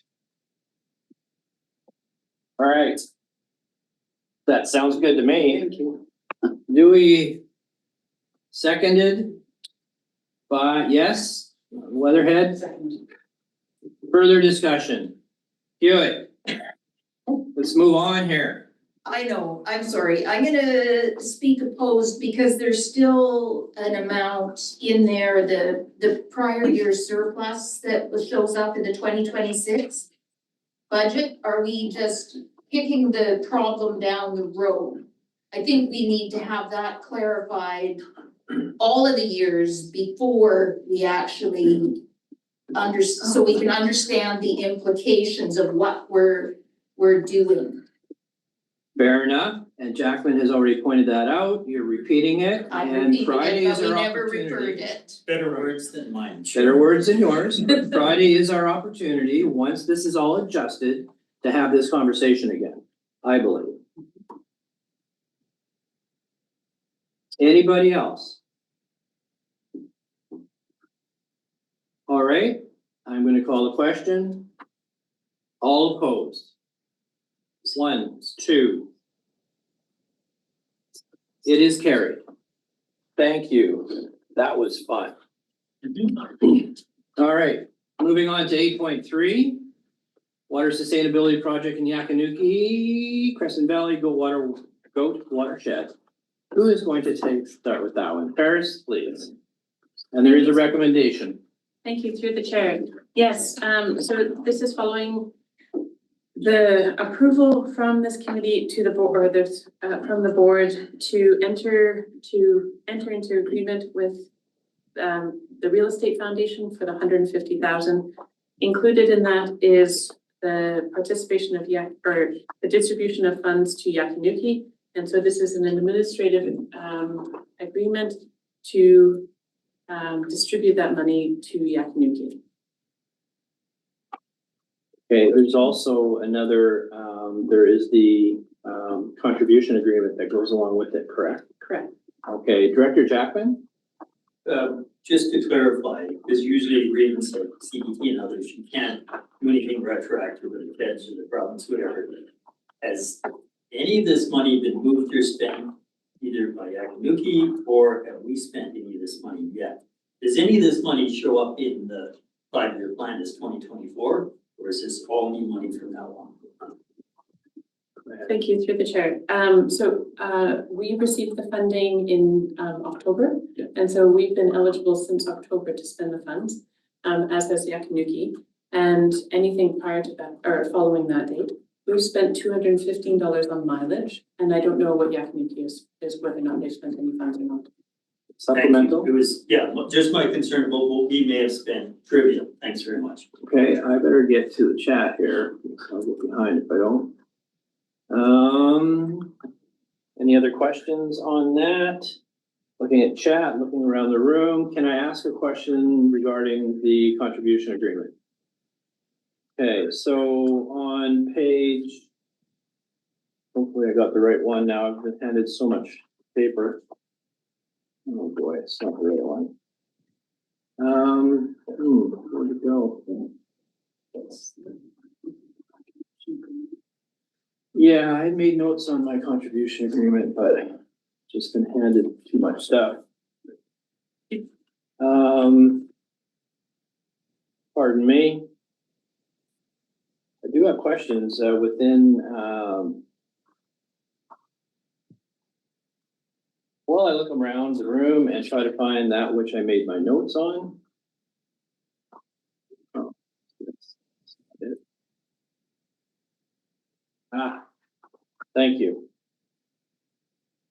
So on page 2 of the agreement, under Schedule A, and it's items J and K. J says award contracts related to the project using a fair and competitive process or otherwise justifiable and accepted sound business practice.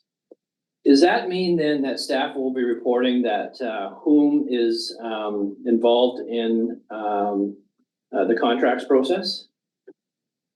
How do you determine that the project using fair and competitive process is followed?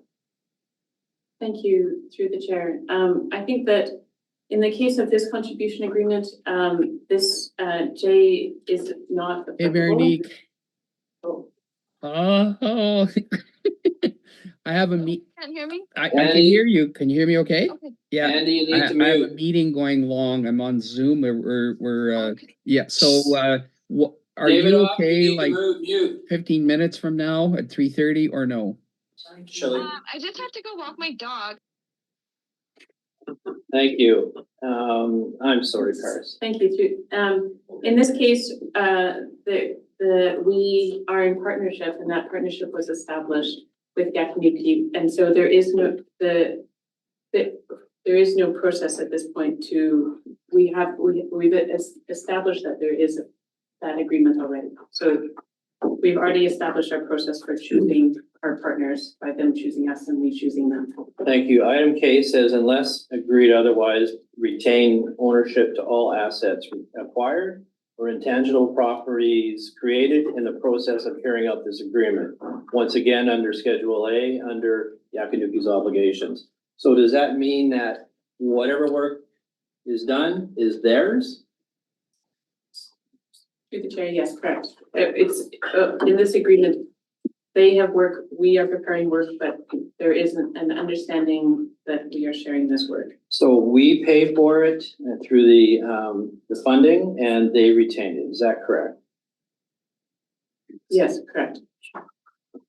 Well, they are, I should say, they are entitled to produce work that supports their participation in this project and retain it to whatever degree. Thank you. Any other questions? Because I do have a couple more. So on page 6 of the agreement, under C, the demand side management, does that also apply as it speaks to the last sentence because of over consumption? Does that speak to water licenses as well? Or is water licenses completely out of the scope of this? So on a given stream or river? Thank you, through the chair. Yes, water licenses definitely apply here. Well, they are included in this. The assumption that, so if I've got a creek in my area and I have a number of water licenses on it and it's become part of the scope, whatever we determine is necessary will affect those water licenses or will not? Perhaps if I may, so the nature of the terms, the specific terms and the scope of the project is to be determined. So that is what, yourself, Director Tierney, Director Jackman, and the chair, and us and chief and council will be coming together to work out the specifics of, Okay. of what the terms are. Director Jackman. Thank you. Through our different projects we have going on, because at times we don't have enough water, at least with our current supply. My understanding is if we evolve to a position where we created a water board similar to what's in place in parts of the Okanagan, then yes, that water board could override usage under, first in time, first in rights is not the thing anymore. That water board would have a different level of authority under certain drought conditions. That's my very rudimentary understanding. I'm in favor of exploring that possibility, that we don't get into the fights that we saw between Penticton, Naramata, and other parts of southern Okanagan, where they paid a lot of lawyers to fight over who had water instead of paying themselves to build capacity and sources for water. So I think this becomes part of the longer term governance conversation. Are we gonna run out of water given our current trajectory? And if so, what tools could we possibly put in place? And so I think we could override the current water licensing if we got to where the Okanagan is. At some point, maybe one of our workshops would be to understand what a water board could possibly do if it so chooses in the interest of the economy, residential consumption, all other factors. All right, thank you for that. I do have one final. Thank you for allowing me. It's on page 7. It's under item number 8. And it's making an assumption that RDCK's personnel will provide up to a maximum of 770 hours for this term, 15 hours per week. My question is that additional to our budget? Is it in the budget? Thank you through the chair, yes. And so this is part of the 50% of staff time allocated to the watershed governance initiative. So it's currently within the budget? Correct. Good, thank you. Those are the questions that I had on that contribution agreement. All right. Anything further? I'll move the recommendation.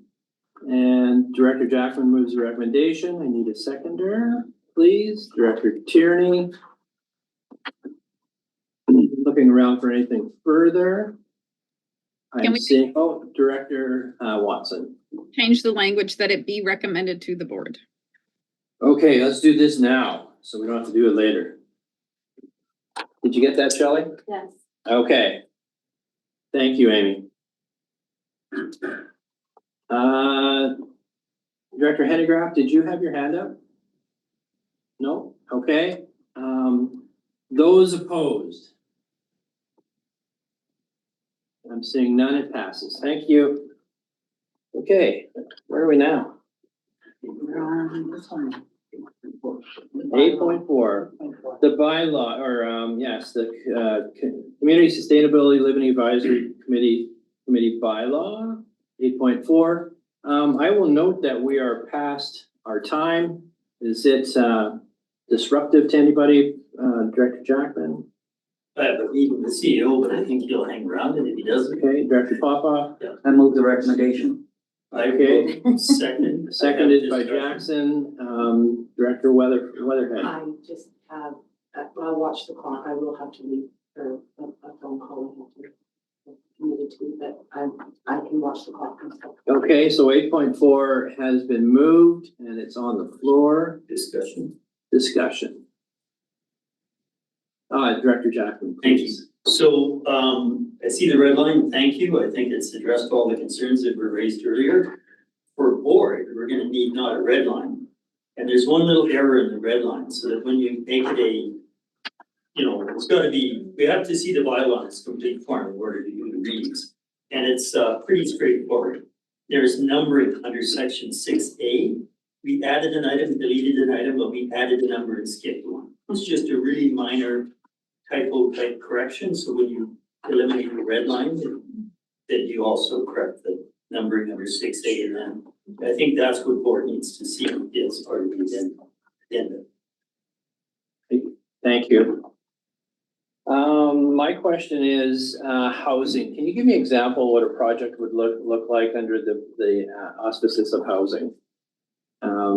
Given that we're rural. No. Yes. So through the chair, at this time, I cannot think of anything in particular unless it was to look at maybe, something around energy conservation, but the housing project is sitting with planning, looking at how we can inform how we enable housing, more housing through our OCPs and zoning bylaw in our region and outside of the OCP and zoning bylaw where there's none. So that's something planning is doing. With regards to CSLAC, I would say maybe energy efficiency, maybe, related, like how could you build a energy efficient home at a low cost? As an example. I'm Okay, guessing. Director Popoff. Yeah, as an example would be in Area H, I would have 3 villages, New Denver, Silverton, and Slocan. And New Denver, even though they're not part of the CSLAC committee, but Slocan is. And from what I understand, they are. And they have a housing project happening, 2 of them, as a matter of fact. So that would be an example and possibly any rural area that wants to do housing, aside from, the planning part, I agree with. But the whole project itself could be supported by CSLAC.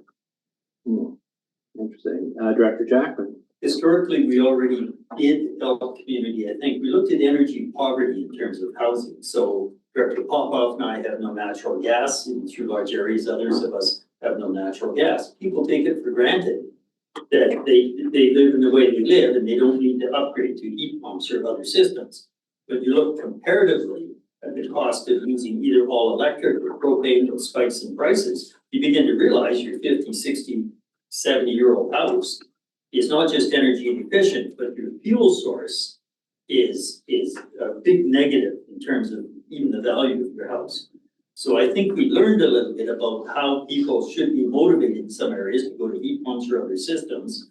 And maybe that's something we could look back to at some point with through REAP or whatever, to remind people that don't take for granted, buy electric house, big house, in a cold year, $6,000 of Fortis bills. No natural gas, no propane, because I don't have them. $6,000 of electricity, and I'm sure 95% of that is to heat the footprint. And yes, I have a wood stove. So we have done housing related projects in the past, and I think we could use some of the available staff time to remind people of the importance of understanding where their money's going and that they're actually energy poverty sitting in the house the way it is today. Okay, I have Weatherhead and Watson, and Sangeeta wishes to respond. If I may, through the chair, I think what Director Popoff is asking for is CSLAC or staff support to get involved in the housing initiatives within municipalities, if I may clarify. Within municipalities? Is that what Rural you're, areas. and rural areas? If So, required. so with a society that's already taking on a project or actually create a housing project? If I may, through the chair. Go ahead, please. If there's a society that is doing a housing project to provide support to that society, Okay, so the and not reason, necessarily financial. the reason for this discussion is the word housing within that bylaw. Weatherhead, Director, please. Yeah, thank you, through the chair. I found it, well, very vague, but, and so, I'm thinking in what Director Popoff has brought up now, and this is where I get so confused with CSLAC. If you have communities, municipalities not part of the CSLAC committee, then we would be using CSLAC staff or a community that is in the CSLAC membership. Is that, am I correct? Yes, you are correct. But I'm confused by the housing one, and how that fits. Yeah. Okay, supplemental? No, that's. Okay, Director Watson. Yeah, so a couple things I just wanted to, because we're talking about energy efficiency as though that could be a housing category. So I want to go back to something Director Main said a while ago. Just so you know, the grid stability project in Area D is a template for other communities to use. So that's why they're going to present. If anybody wants it, by all means, we'll share it with you. It's hugely successful. In terms of housing being in this bylaw, now that housing is mandated to be assessed and reported on through our planning department, and if there is any housing projects that erupt in our rural areas that are part of sustainability, it's going to require planning to be a part of that conversation in regards to servicing, grants, what they're already doing. I don't think it's appropriate to keep it in the CSLAC category. It's really a planning responsibility now. I think it creates duplication and confusion to keep it in CSLAC, and CSLAC, as I mentioned before, is already big and a bit too broad for it to be functional. So I would suggest housing goes to planning where it currently is and where all that work is required to be done. Okay, I'm not seeing any more hands up. And I will just remind, so we do have a motion on the floor. It would be to accept this bylaw as redlined. Director Popoff. Yeah, just to add to the conversation here, and I believe housing was in our initial terms of reference. And that is probably why we're including it. So if we're excluding houses from our housing from our initial terms of reference in our bylaw, that is the change of the intent of this committee. Okay, I noted your point of view. So, Director Weatherhead. Has this committee ever supported any housing projects? So, yeah, And historically? I mean, yeah, through the chair can. Sorry. yeah, through the chair, as was mentioned, Director Watson had a project on grid resilience, which really is about supporting the houses that lose power. And the REAP program also was one that evolved and went into S100, but that's to support energy efficiency of, and help navigate through all the rebates that are available out there for a homeowner to do retrofits to their homes. But no, there's nothing specific Okay, so that we've done. Thank you. So supplemental then, should we be calling it housing then? It just seems like such a general term, but yet maybe it needs to be more finite as to things that enhance housing, yes, or enhance residences, yes. But would there be a suggestion for something that, that includes all of that? But because when I think housing, I mean, I'm probably, building industry. I think literally houses being built. And so that's how I'm seeing it. And that's where I was confused by it being there. So I'm in agreement with that comment. Housing confuses this. We're talking about energy resilience projects. We're talking about environmental stewardship. We're talking, and the elements within this bylaw, food and agriculture, drinking water, watershed protection, energy resilience, climate, environmental stewardship, envelop that opportunity around housing. Housing in itself, standing alone, suggests housing. And so as it's written, as it's redlined, I will not be supporting it. Anything further? Steve Stout had a comment on that, Paris? Did you? Sorry.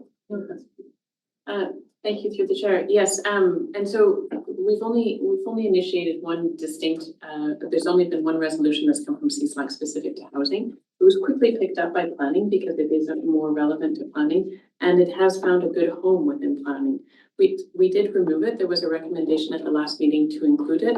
And I think part of the suggestion was because it's in the such as category. So really it's just one more example of work that can be done, but it's not being specific to.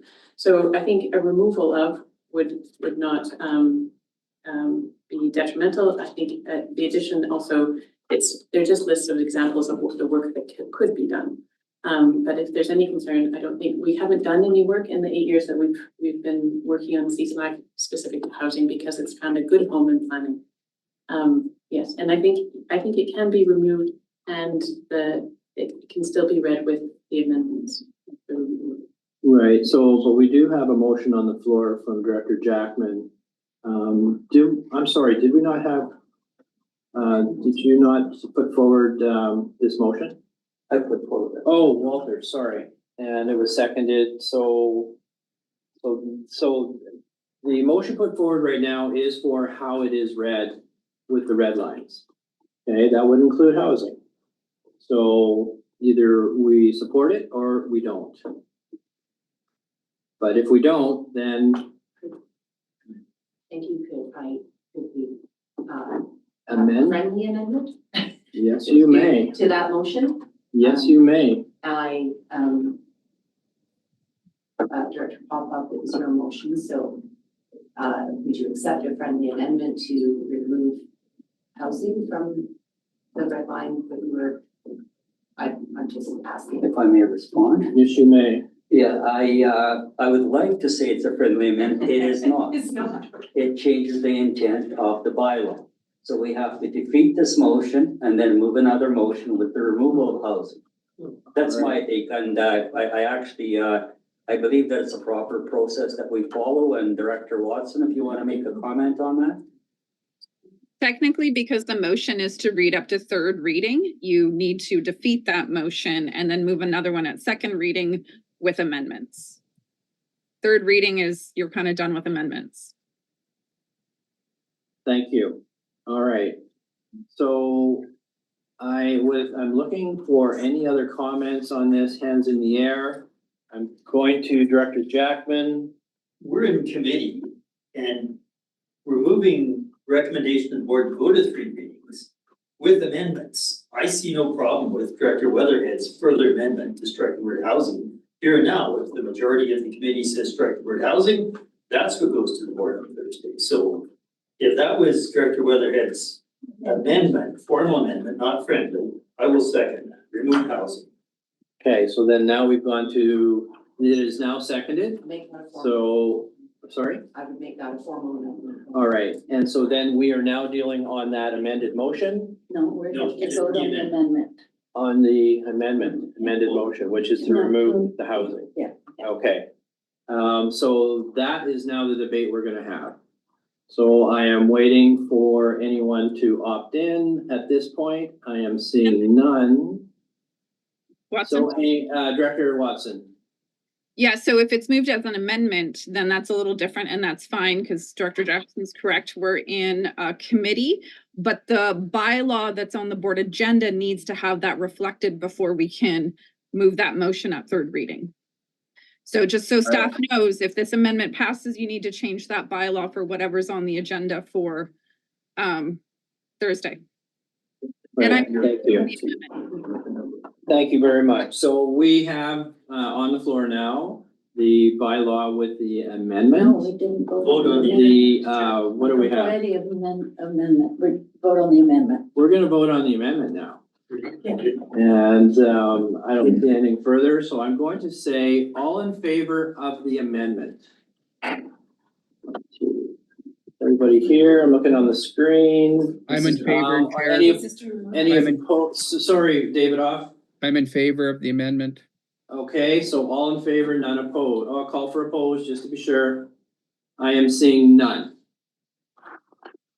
All right, so, and we have our clear instructions to go forward. So the motion as amended, Chair, we now vote on the motion as amended. Oh, well, we're gonna get to do it again, just to make sure. So the motion as amended.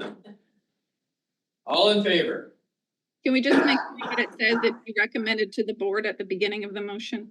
Yes. Yes. Yeah, I think Shelley's got that. And those opposed? I'm seeing none. It is carried. Shelley, are you good with this? Yes. Okay, Well done, team. thank you. So, good job. We are on 8.5 now. And Rural Mobility Community Advisory Committee bylaw, another bylaw. Is it Alex this time? Thank Okay, you. Thank you through the chair. Yes, it has a similar recommendation from staff for first, second, and third readers. And move the recommendation. moved by Director Popoff, seconded.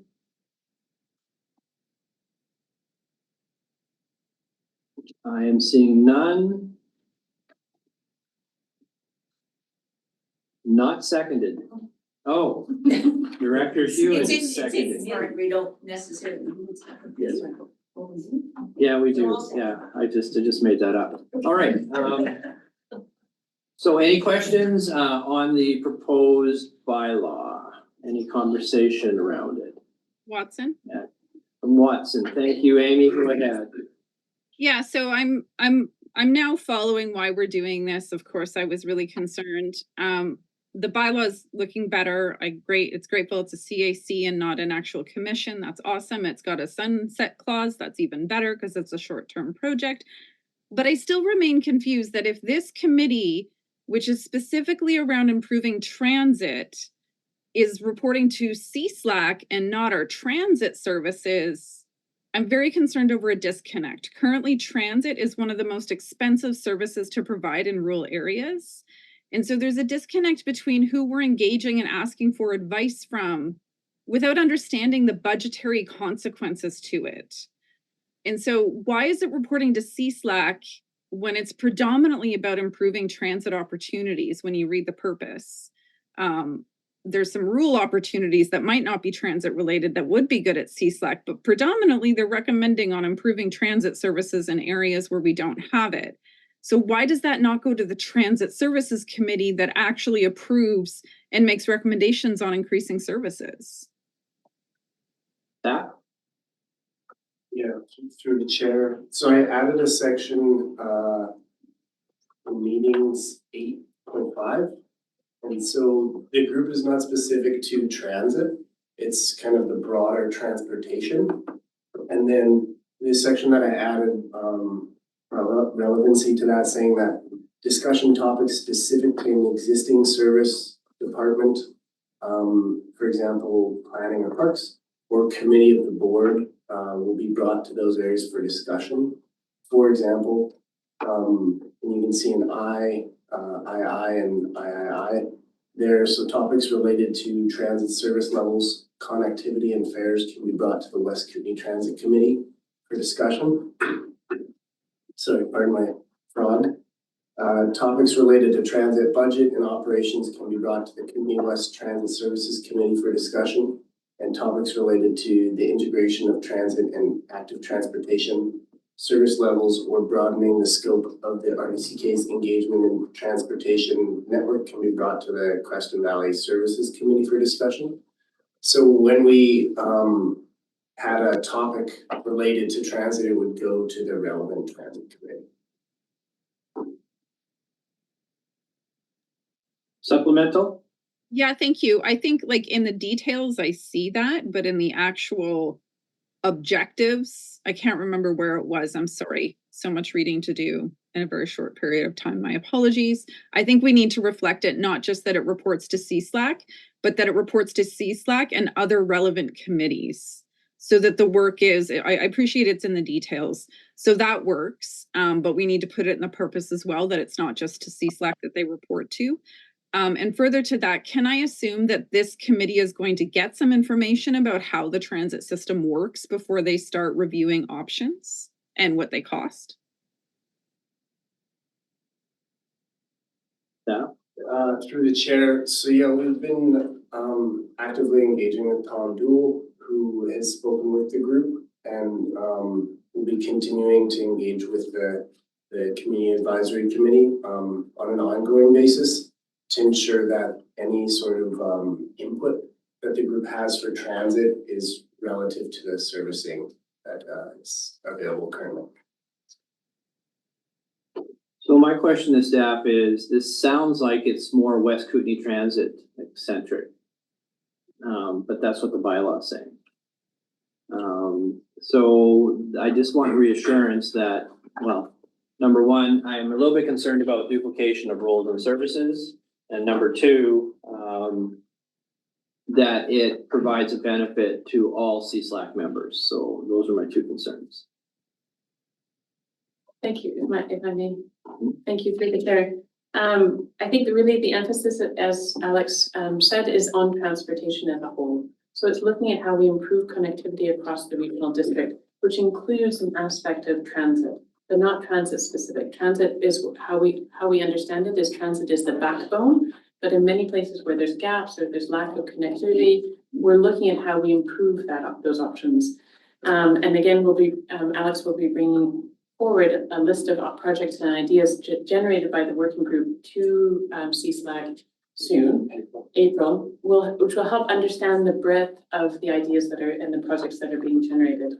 Specific to your question around the West Kootenay Transit Committee, if you look at 8E, as Alex identified, there's 3 committees that could be places of reporting or interaction for this working group. One of them is the West Kootenay Transit Committee, one of them is the West Transit Services Committee, and one of them is the Creston Valley Services Committee, which represent the whole of how we engage with transit as a regional district. All right, thank you. And my supplemental question is around all good intentions, putting a project together then requires approvals, perhaps from the Ministry of Transportation. What influence will this committee have in its work to indeed influence the Ministry of Transportation, who will eventually have probably the final say? Through the chair, so when it comes to these external partnerships, we're looking at the advocacy and the relationship building side of things with these projects. And definitely understand that there's a lot of jurisdiction, such as MOTT and CPR and municipal governance that we're not able to make decisions on, and we will be looking to build those partnerships and relationships on a project by project basis. So this will evolve into a lot of partnership building. Okay, Director Popoff. Yeah, just through the chair, if I may, reading the bylaw there, it's the Rural Mobility Community Advisory Committee. And it's not only transit. Mobility could be through the Rails to Trails project. And mobility from Castlegar all the way through Nelson, utilizing some of the trails that are there. And when you take a look in the Slocan Valley, it could be a development of a walking mobility trail between Silverton and New Denver, which has been explored for the last 15, 16 years, if not longer. So it's a little bit greater than just transit, bus transit or vehicle transit. It is mobility. All right. Okay, I'm looking around the room. Need to check my chat. And Director Graham. Thank you. So this is being funded through S100, and it seems like it's to the benefit of like all of the region. And to me, like this should be at the board table and not at CSLAC. So it's just one of those things that I think Amy was talking about earlier in the meeting, where we're kind of spreading our our objectives all over the place at this table. So that would just be my comment, that this should be at the board and not at this table. Thanks. Okay, the recommendation is for the Mobility Community Advisory Committee bylaw 300005 be read a first, second, and third time by content. That is the recommendation. Did we have a motion on that? No, I don't think we do we? No. I moved that motion. Oh, you did? Well, I And it's a should write that recommendation. down. It's a recommendation to the board. Okay, do we have to move a recommendation, or we just need to decide yes or no on it? All right, anything further before I ask all in favor of the recommendation?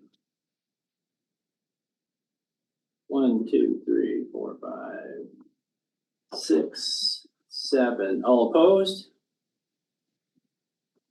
1, carried. Yay. And to the chair. Yes. As mentioned by Director Watson, it's a recommendation to the board. It is. That's what it Hey, says. Eric. Oh, it doesn't say that. It does now. It does now. Good, thank you. Did you have a great family day weekend? Are you talking to me, David? Andy, you're unmuted. 8.6. is information, with the Elk Root Conservative Regenerative, Community Food Gardens final report. Thank you. Through the chair, this report is provided as information. This was a project that CSLAC funded in 2024. It completed in the fall, and this report is provided as information. Any comments? Did we read through it, Papa? Yeah, just a comment. I think initially when this project came forward, because it is in area H only, it was a template for other projects that could happen in other areas, but it is being expanded throughout the whole regional district, not just area H. Weatherhead. Thank you. Through the chair, I would like to know how it's being expanded because I haven't heard a thing about it and I am interested in it, you know, but I don't have any takers, but you know, again, it's just something I would love to have it out there a bit more broadly. I've shared it with some people, but you know, I mean, I don't know how to make that connection. Oh, thank you. Through the chair. Yes, I think part of it is the seasonality, so they're seeking funding at this stage to expand. One of the primary partnerships that they're looking at partnering as a way of expanding across the regional district is through coins. And so looking at partnering with First Nations families across the regional district. And what they're looking at currently is how to access a vehicle to do distribution more effectively. So that's been the target population. Supplemental? In the report, area K is not reflected in there. Yeah, no, I'm a little short on Indigenous families. There are some, but they're not necessarily involved in agriculture. Yeah, so. If I may, yes. Sure. I don't think it's exclusive. It was just that was the partnership that was developed for 2024 is a good opportunity. If there's families or an opportunity to connect with Area K, I'm sure she being Kate would be very interested in learning more, and I'd be happy to set that up or make some other facilities happen. Okay, so I'm finding a needle in a haystack, but thank you. It's very good work. Director May. Yeah, it's a great report. I find it really, exciting and inspiring. And there's a group of people in my community being Silverton and New Denver and Roseberry and surrounding rural areas that are going to start a community garden. And I will make sure that this report gets shared with them to be part of the visioning of what we want the garden to look like. Success story. All right. We are now in public time. The opportunity for the public to ask a question is before us. We will give a few minutes or a minute or so there's nobody in the room. So anybody online who wishes to unmute and pose a question to the group or actually pose a question, please go ahead.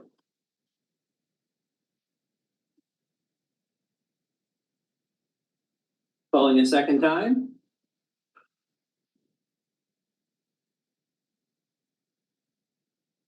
Calling a third time.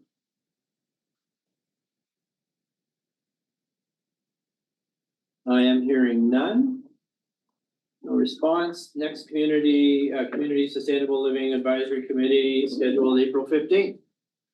Thank you all for putting up with me. And move adjournment. Please do. Thank you very much. I have to run, unfortunately. I catch. And I apologize to any of those